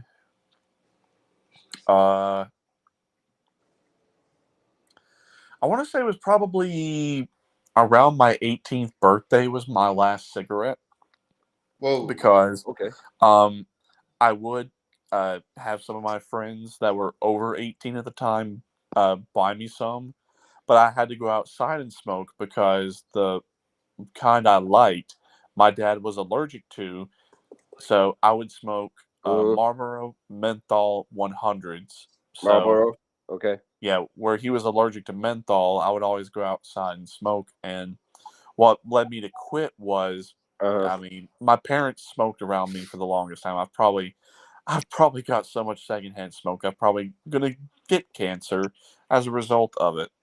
No, But I anyway, hope so not. yeah, I started smoking, and one day I was just like, you know what? I don't understand why my parents have done this for so long. How they have smoked for this many years. I'm like, I can't do it. So I decided, you know what? I'm just gonna slowly wean myself off of it. So I finished off the pack, and then I was like, okay, I'm going for the 3 days. That if I can just make it over this 3-day hump, then I'll be all right. So first day of not smoking was okay. I got the urges a little bit on just the first day, but second day, the second and the third day was rough. I was getting very agitated, very irritated, and I really wanted to go smoke, but I'm like, no. We're quitting. You got this. You can just make it past 3 days. You'll be okay. So at the end of day 3, I was like, okay, day 4. Let's see how day 4 goes. And oddly enough, day 4, I got a little urge, but not a whole lot. Day 5, so it calmed down tiny bit, and then by I think day 10, I was like, yeah, I've got this. And then here we are 12 years later, and I've not gone back. Well done, man. Good on you. So yeah, I know about quitting smoking. It sucks. Don't even start. Yeah, it sucks, man. It's hard to give up, you know. Well done, dude. There was an old movie when I was a kid. It was called Cold Turkey, where if the whole country stopped smoking for a certain amount of time, people would, I think, they would get a large sum of money, something like that. I don't know. It was a contest. Right. It was some kind of contest, and a young Peter Boyle was. Oh, Peter Boyle. Oh, Young Frankenstein. Everybody loves Raymond. Yeah, I know he who was you're talking about. Yeah, I know who you're talking about. And then he played a man that spent his whole life working for a company, and they laid him off before his pension or something, and he went bonkers. Had a gun, and he held people hostage, and he flipped out. What was the movie? What was the movie? I've I never seen it. think it was called Joe. Joe? Peter Boyle played that part. Yeah, I know Peter Boyle. He played Frankenstein and Young Frankenstein, and he played the dad. And wait, he played Ray Romano's dad, and Everybody Loves Raymond. Yeah. He was. He was. Yeah, I know. Him and the actor who played Robert, the brother, they were the whole show. Brad Garrett. Brad Garrett played Robert Brown. Those two were the whole show. As far as as far as being funny, his brothers. No, wait, Brad Garrett wasn't in Young Frankenstein. He was. Donald Sutherland or no. Huh? No, now he's doing some fast food commercial. Juniors and I don't know, some freaking. I hate these new fast food companies that have like a long name. Juniors. Hey, this James. And that, Hardee's and James, did you ever used to watch Everybody Loves Raymond? Do you remember my favorite? The episode I remember from Everybody Loves Raymond was when Robert, who's a cop, he got chased by a bull, and the bull's horn went up his ass. Yeah, the bull gored him in the ass. Yeah, and he was in a hospital with a hole. That was the best episode. I remember that shit. Remember that? I remember when his partner, the black girl, took him out to like a party, and they had a DJ, and he learned he's a good dancer, so he started dancing to like some old classic dance music, and all of a sudden he started dressing like one of the Pips, one of Gladys Knight's Pips. He had Gladys Knight, yeah. Yeah, he was dressed like one of the Temptations or something. Oh yeah, I remember that. Yeah. And he started talking like them, and his Ray and his parents were like really busting his balls about that. That was. What a brilliant actor! Yeah, fantastic. It was Fantastic Voyage, the song, which is actually a good song. It's when Ray Barone goes, that was so. No, he goes. Oh, I can't do Ray Barone's voice, but he says, "You got fucked up the ass by a bull," and Robert's like, "No, it wasn't. It was upper five. Upper five." I like when Robert called Raymond Nosy Nosenstein. No, I like it when Peter Boyle goes. Peter Boyle calls Raymond, "You lousy big nose bastard." I like that one. He really got pissed off. Yeah, someone tried to call me on Facebook Messenger and it messed up on my phone. So see, play so many great songs, but you know what? They'll mute my show. They'll pull it right off. Like they did that twice on me before. You can't play any copyright music, and that's the way it is. I gotta get one of those. Like, what do you think of that light, Michael? Which light? What do you think of that light that turns different colors? That rechargeable light. Oh, that's cool. There he is. Definitely cool. I don't know why he tolerated his in-laws. His in-laws were like holy rollers. Mike, do you know who that is? Religious fanatic. What's that? Do you know who that is? Who is that, Jordy? Everybody Loves Raymond. Oh yeah. The brother. How many edibles did you have, Michael? You look like you're ready to pass out. Wait, you had edibles? My apologies for interrupting. You had edibles? No worries. Good question, guys. I had one edible, but it's been lasting me all day. When'd you take it? I took it a while ago, but it's didn't kick in for a while, and then it's just been going and going for a So, while. what was the milligram strength of what you took? 20. 20 of milligrams. like what? Delta 8, Delta 9, or Delta 10, or CBD mixed?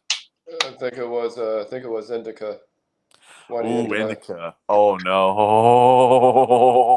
I Yeah, prefer taking 20 indica. milligrams of indica. Yeah. How you are I've got indica. how you are up, I don't know. Now if it was maybe sativa, yeah, but indica, and I unless prefer you get the indica. reverse effect, how are you even awake?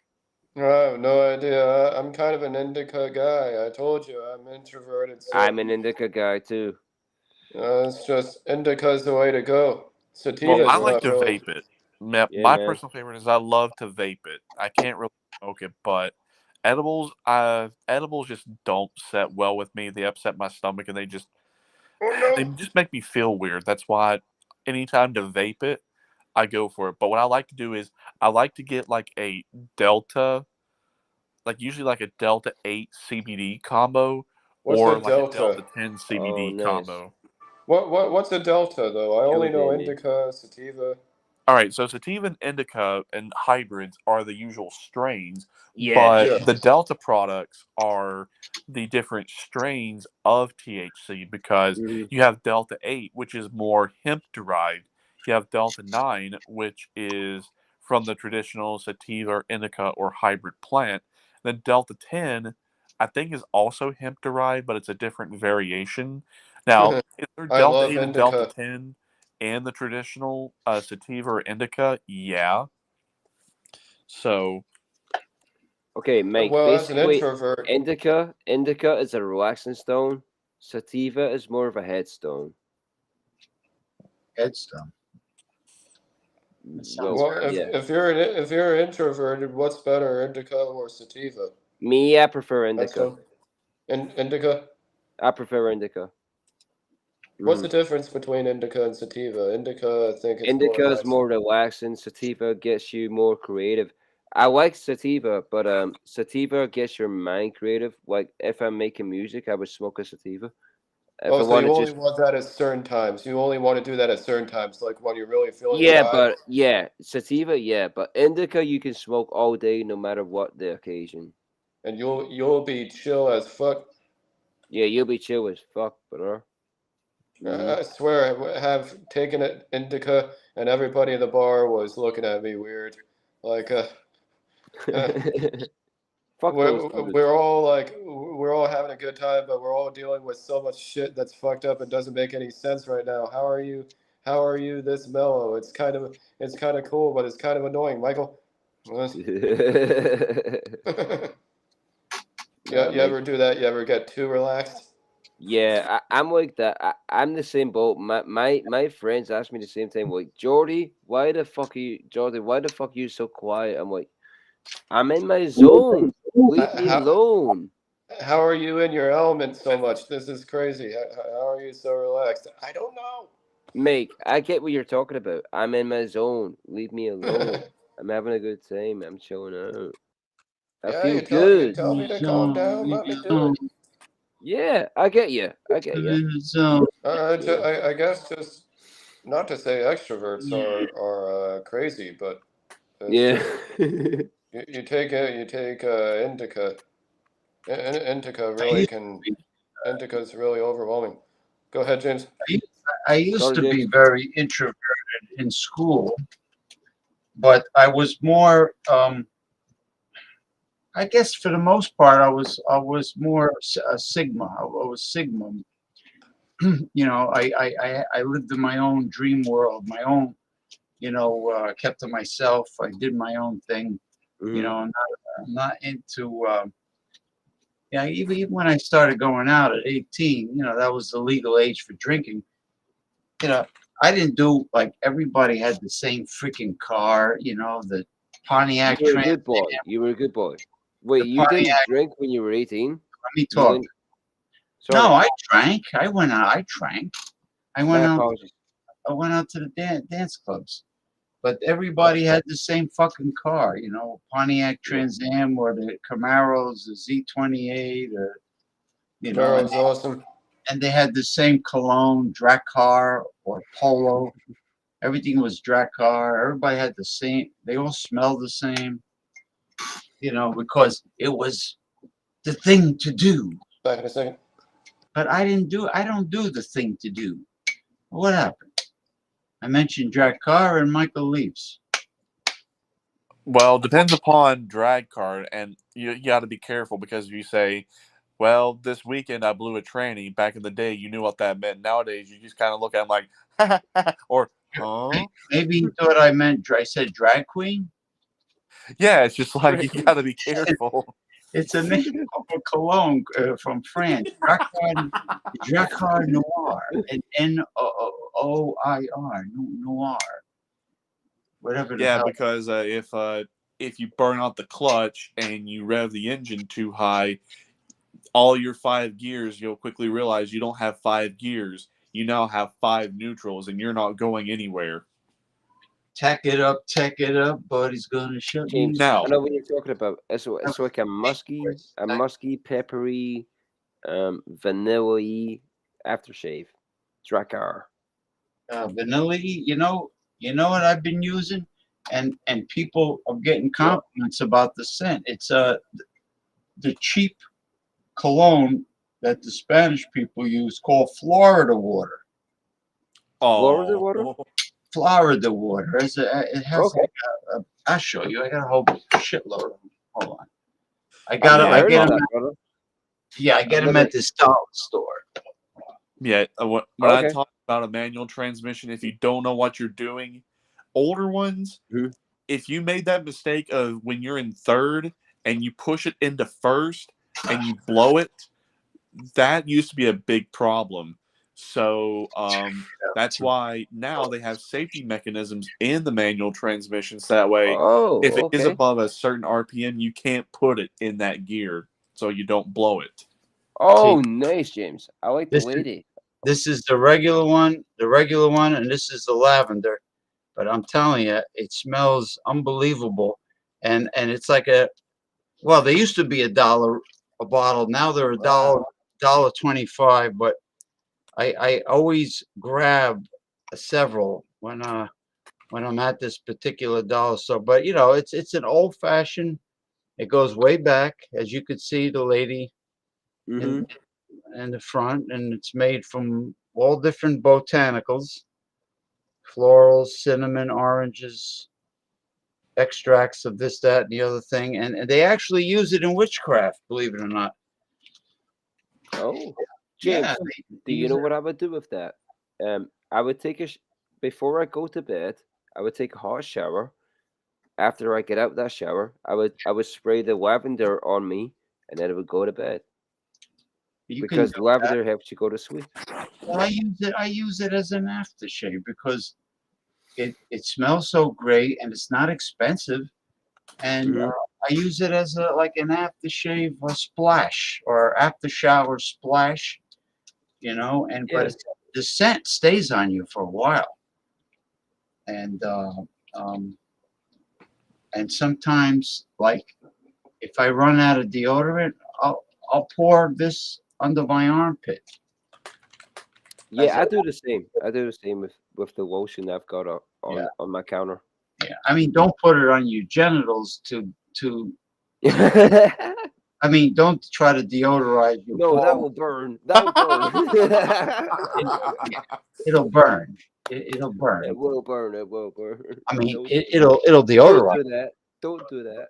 Don't do that. Don't do that. But I use the old cheapo Brute by Fabergé deodorant. Brute is wonderful smell, and it's low price. Comes in a green plastic bottle. Brute.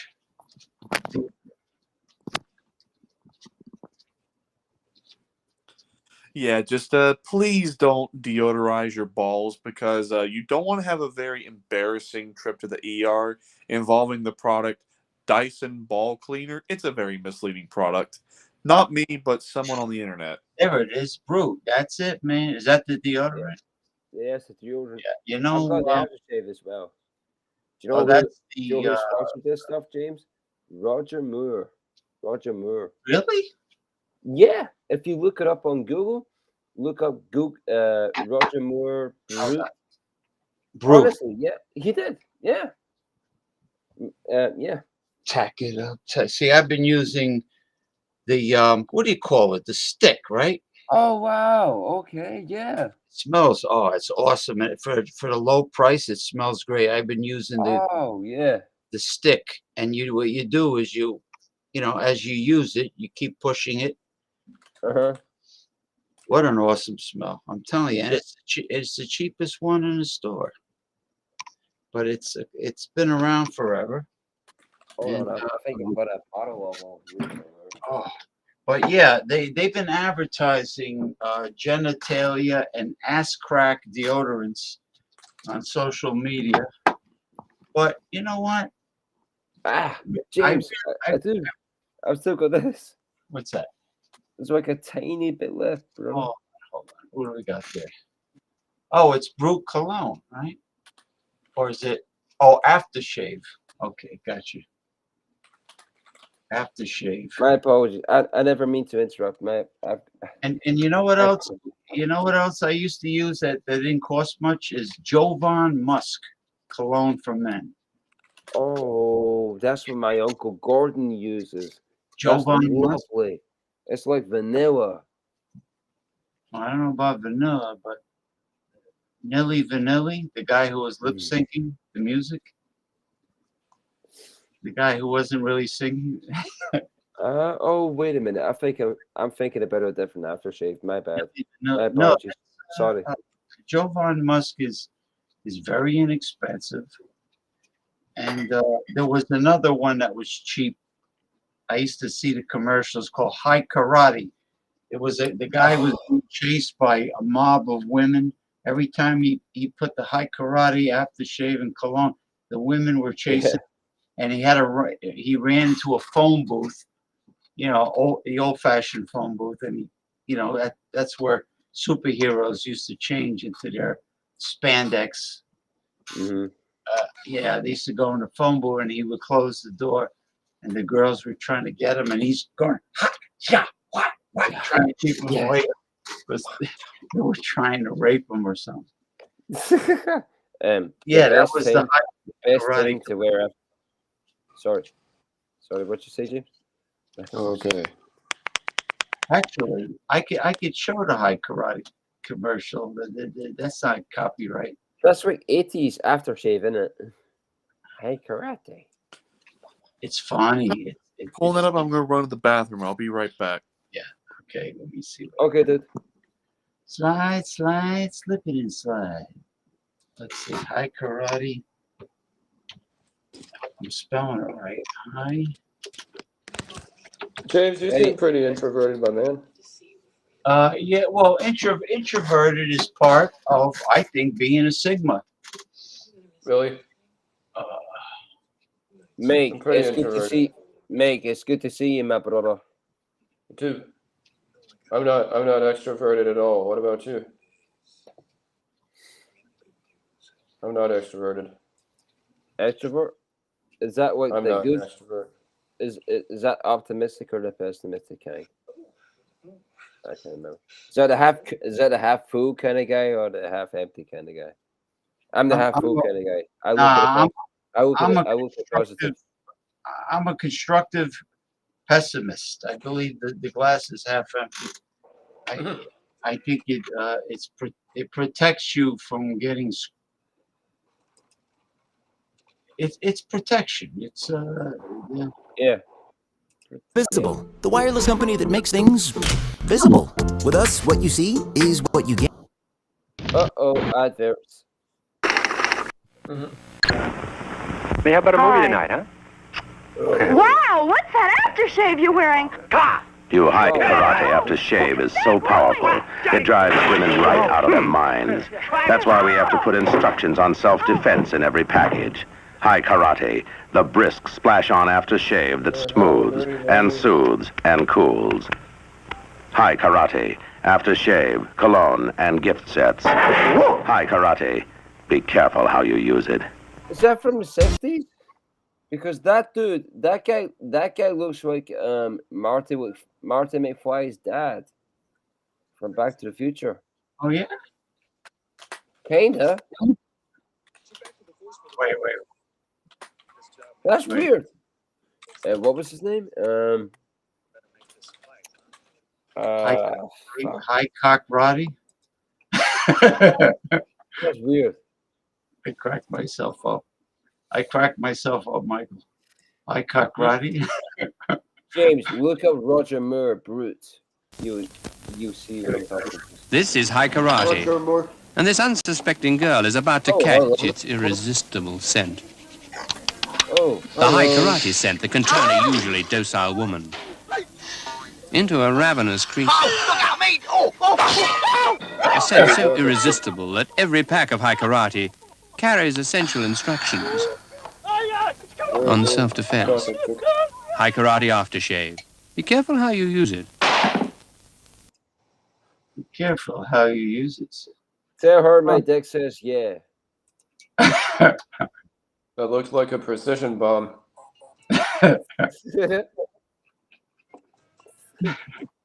Be careful how you use it, Michael. Be careful how you use it. Use what? It's just when you're so high, you can't. All right, here we go. High Karate aftershave. Use too much and you're asking for trouble, because just one whiff drives women wild. Makes men irresistible. Fortunately, every pack of High Karate contains essential instructions on self-defense. High Karate aftershave. Be careful how you use it.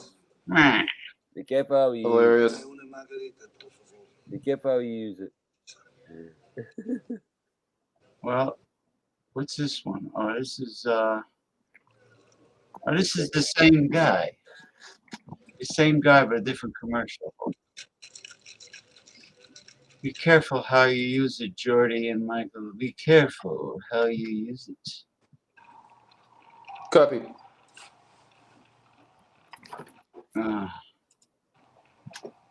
Okay, let's see. Here we go. I think this is the last one. This is High Karate's top secret lime orchard, where High Karate's cracked botanists have developed the only lime big enough and powerful enough to go into High Karate Oriental Lime aftershave. High Karate Oriental Lime, with indispensable instructions on self-defense in every package.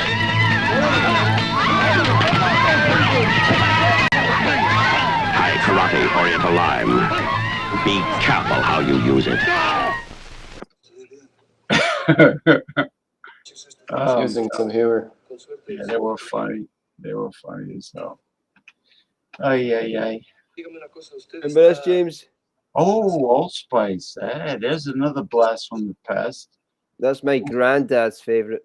Old Spice original. Yeah, the old bottle. Look at that. Yeah. Has the ship on it. The Clipper ship. Beautiful. It is beautiful. Beautiful. Mm-hmm. It's a really nice smell. When is the best time to have aftershave?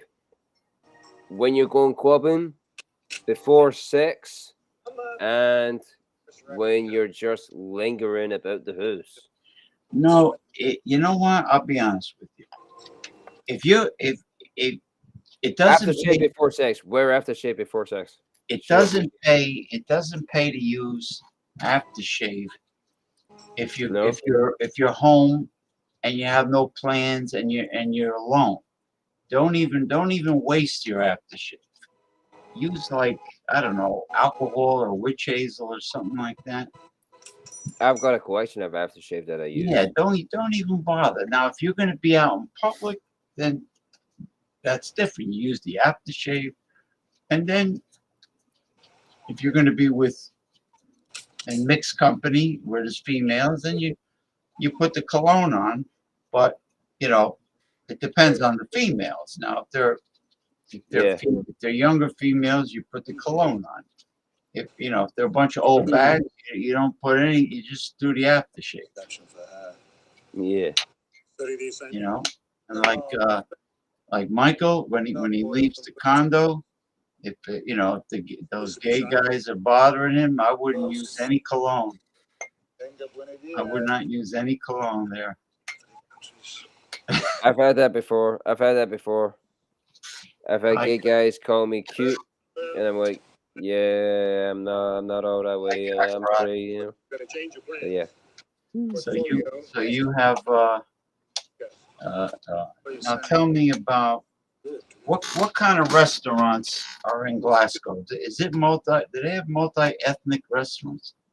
Or what do you got there? Snuff? No, green weed. Oh, weed. Oh, that's interesting. Let me see I that. smoke weed. I smoke weed. I drink. That's it. Well, the weed is very medicinal. What kind of weed you got? This is cookies. Well, okay, cool. Apparently it's cookies. I got told it was cookies. Yeah. Very nice. Yeah, what are you doing, Mike? Are you having a beer, or are you chilling out? Nothing. No. Oh no, I'm not doing anything, especially after that one. You had a very strong edible.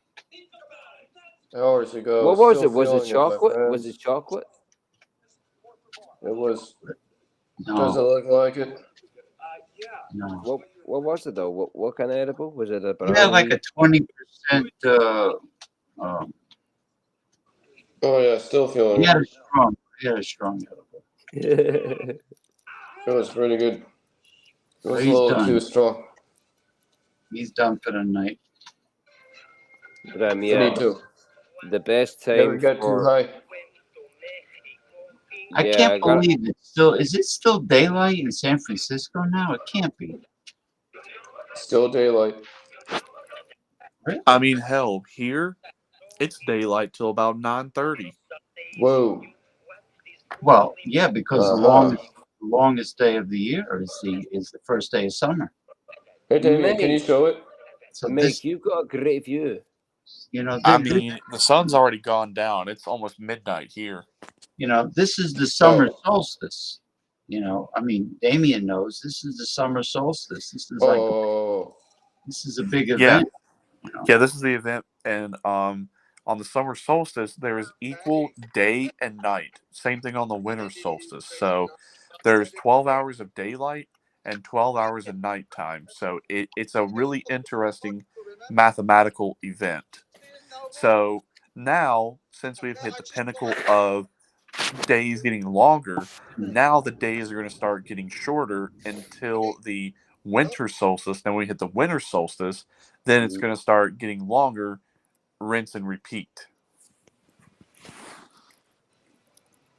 That's what happens. That's the way it goes. 9:30 sunset. Fucking way she goes. Glasgow is a cool place to be.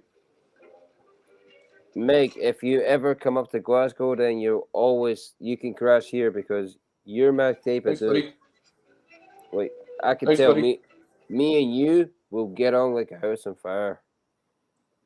You're an awesome dude. Meg, you're an awesome fucking dude, man.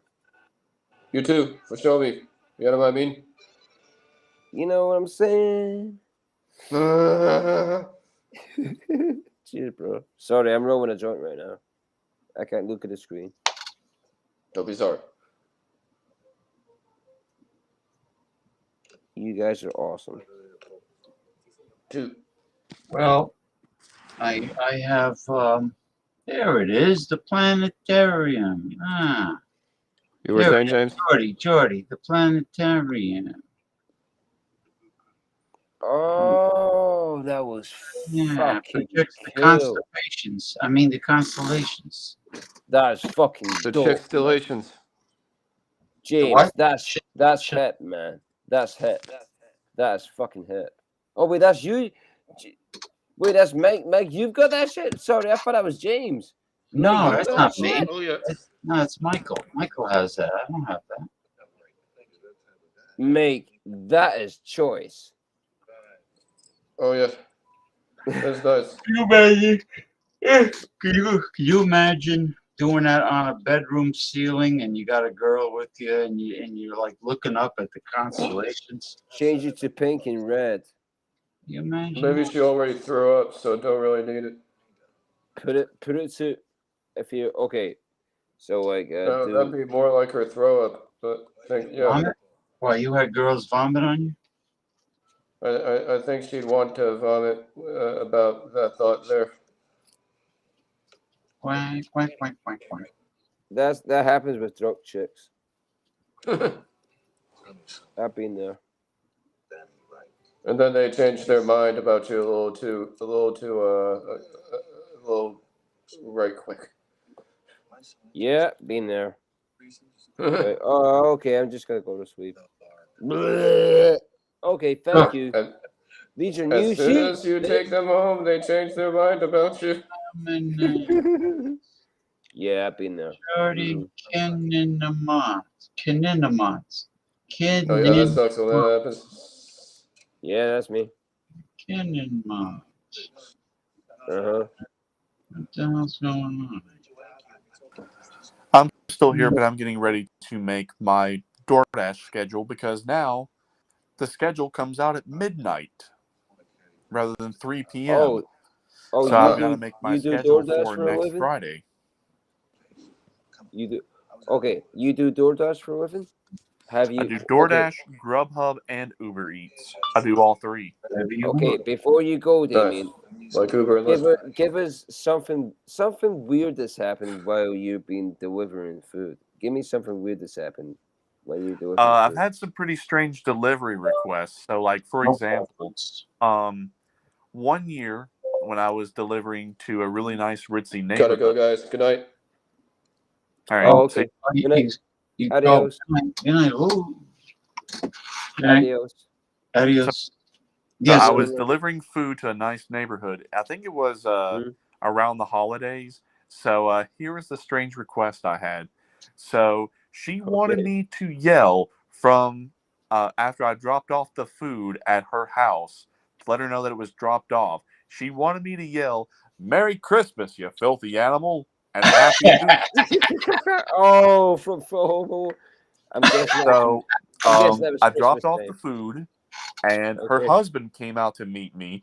I don't know if she wanted it as a joke or if she was drunk, but so I said, She okay, wanted I'll it to do it so that happen. way She you can wanted it hear to it happen. and she can hear it. So I stepped back, and as I was walking back to the car, I yelled so the whole neighborhood could hear it, "Merry Christmas, you filthy animal, and a Happy New Year." Yeah. She tipped me an extra $5 just for doing it. So easiest $5 ever. So That's anyway, be right awesome. back. Let me go make the schedule. Oh, I'll be back here so in the just a moment. husband was in on it. Okay. Yeah, so let me just go make my schedule. I'll be back here in just a moment. Wow, Yeah, you cool, get cool, he gets the whole schedule for the whole week. Is that No, right? not for the whole week. I'm just making it for Friday. Oh, because certain days are a waste for you to go out door dashing. Well, now they instead of releasing the schedule at instead of releasing it at 3 p.m. every single day, now it releases at midnight, and it releases up to 6 days in advance. So that's why when I say I'm making the schedule for now, this is for the upcoming Friday. So this will be Friday the 28th. Uh-huh. My apologies. Well, Mr. Jordy, thank you for your toy. Thank you for turning me on to your exotic toy. I think that's an excellent light for when you have females over. Oh, it goes pink when that happens. I have it pink when that happens. And right now it's changing colors, right? Mm-hmm. It's on a smooth display right now. Yeah. Isn't it changing now? I think it's changing. I think it looks like it's flashing. I Hold saw on. green. I saw red. I saw blue. Now I saw you blue. Yeah, very good. Pick a color. Pick a color. Do multicolored, but straighten it out. It's lying sideways. Like make it stand up. Like, is there a way to make it stand up somewhere? No, not holding it. Like put it behind the chair or something. This is actually James. This Oh, is actually a garden light. I was Oh, in it's a Tesco's spike. and It's I a- seen this. It's This a is spike. It's a spike to go in the ground. I see. I yeah. see. So you know what you could do with that? You have a vase, Mr. Jordy. Yeah, I do. You could stick it in a vase. That's a good idea, actually. Yeah. Yeah, you don't have to hold it. Wait, James, name what's your favorite color? I like red, but I'm not. I also like green or too, and I like. They're all good, Just yeah. But if you get if you have a vase, that'll be perfect for that. That's a good idea, actually. That's a good idea. Or even if it's an empty whiskey bottle, if it's like an empty bottle of scotch. Oh. Empty. That could be a vase. Or an empty bottle of beer. Yeah, if it fits. It might not fit. Or does it fit? Kinda. Yeah, it might tip over. Now you could put it down. I mean, when I said vase, this way you don't have to hold it. So. Yeah. Oh shit. Oh shit. No. It's snowballed down.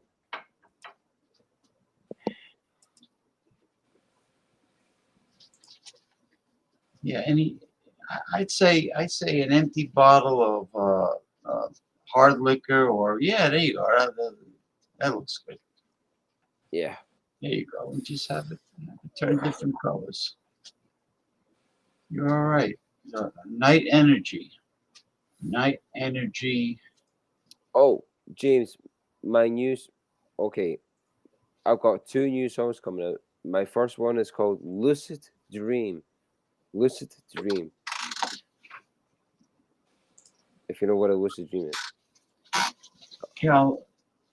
That's coming out. That's actually I'm going to release that tonight. Lucid Dream.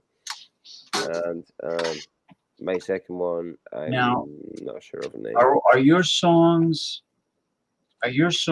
on a YouTube channel? Mm-hmm. Okay. Yeah. Is it called Night Energy, the YouTube channel? Yes. Or Night Energy Music, something like that? No, just Night Energy.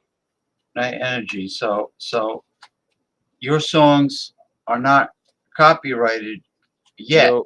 So if I want to use it as a theme song, I can mention by Jordy. Yeah. You did that before. Yeah, Remember?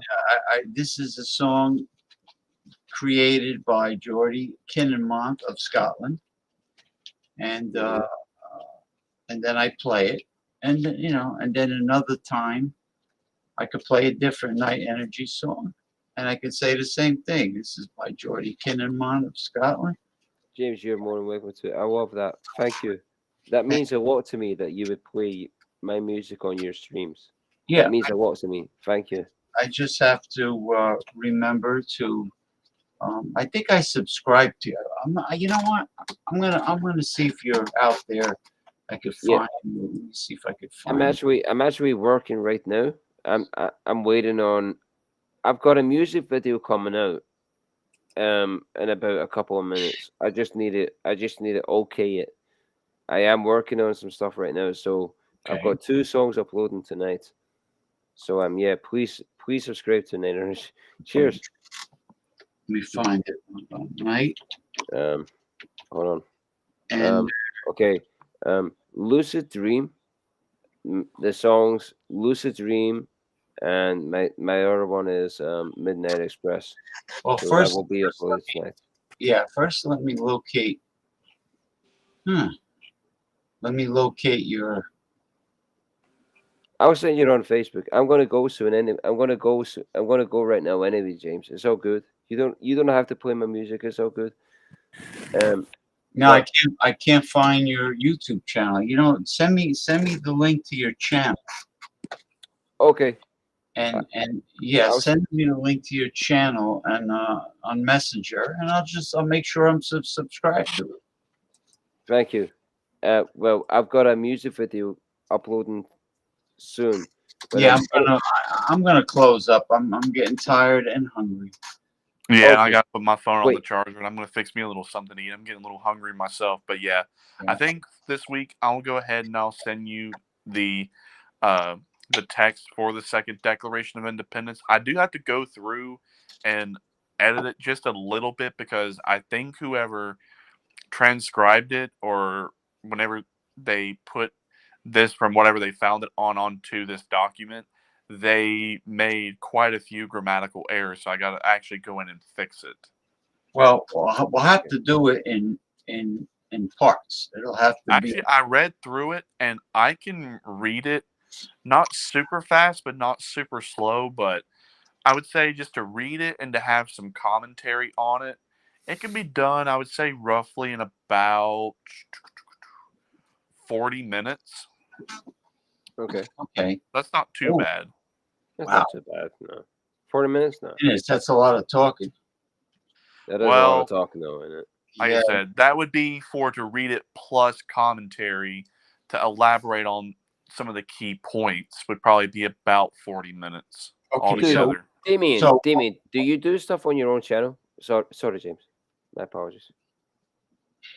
Not at the moment, nah. So we'll have to dedicate the show to your reading of the second Bill of Rights, or whatever you call it.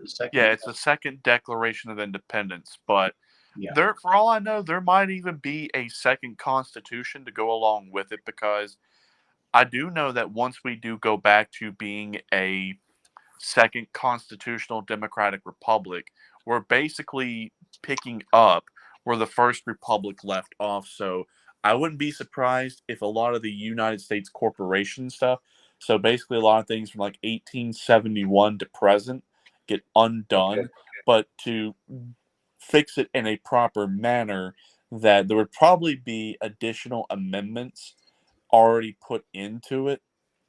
It would be a wait and see, but I wouldn't be surprised if there is a second constitution to go with the second Declaration of Independence. Mm-hmm. And again, it's all about declaring independence from the United States corporation. So for the most part, there is a lot of references to the Organic Act of 1871, the Organic Act of 1878, and also a lot of references of the Federal Reserve Act in 1913 and all the consequences that have resulted from those atrocious acts. Okay. I won't be here. I won't be here for the weekend. After July 4th. The weekend of July 4th, I'll be away. So is that next weekend? The next weekend, next Saturday is going to be 2 weeks. That's going to be the 29th. So that's going to be June 29th. Okay, so it's the following weekend. That's the weekend after July 4th. Right. Hey, that would actually be a very interesting thing to read the second Declaration of Independence. Okay, so all right, next Saturday will be as soon as I'm done, yakking, yakety yak, and then you're done driving. When you get home, it's gonna just be that. Yeah, and honestly, I think that would be perfect to read the second Declaration of Independence, so we can really begin to understand what it means to be free again, because we haven't really been free, at least as Americans, since 1871, and probably even further back, probably more about like to 1860. But All right, this should be a very interesting show, and that will be next Saturday. And Okay. that's it. And then if if there's nothing big and important like this, we can always go back to mysticism again. Afterwards. right, understandable. Yeah. I mean, But yeah, everyone, you're gonna want to tune into this because, like I said, this is not the final version. This is just obviously some older version, but Yeah. at least there's something out there to be read. So at least we know that, hey, it's real, and we can begin to work on it. Because like I said, that's what I got in the car. This is an older version. The final released version is being held under lock and key for right now, and we'll probably see it. I wouldn't be surprised, probably either sometime this year or sometime next year. So, yeah. Okay. All right, everyone. It's time to go. Thank you. yep. Appreciate Thank you, it. See you all Shorty. next. Thank you, Michael. Thank you, Damien. Everybody. Masumi. We didn't have any other visitors. Tab from Ronald Terrio's clan. Tab 2120. All right, Western Mike. Right. That's it.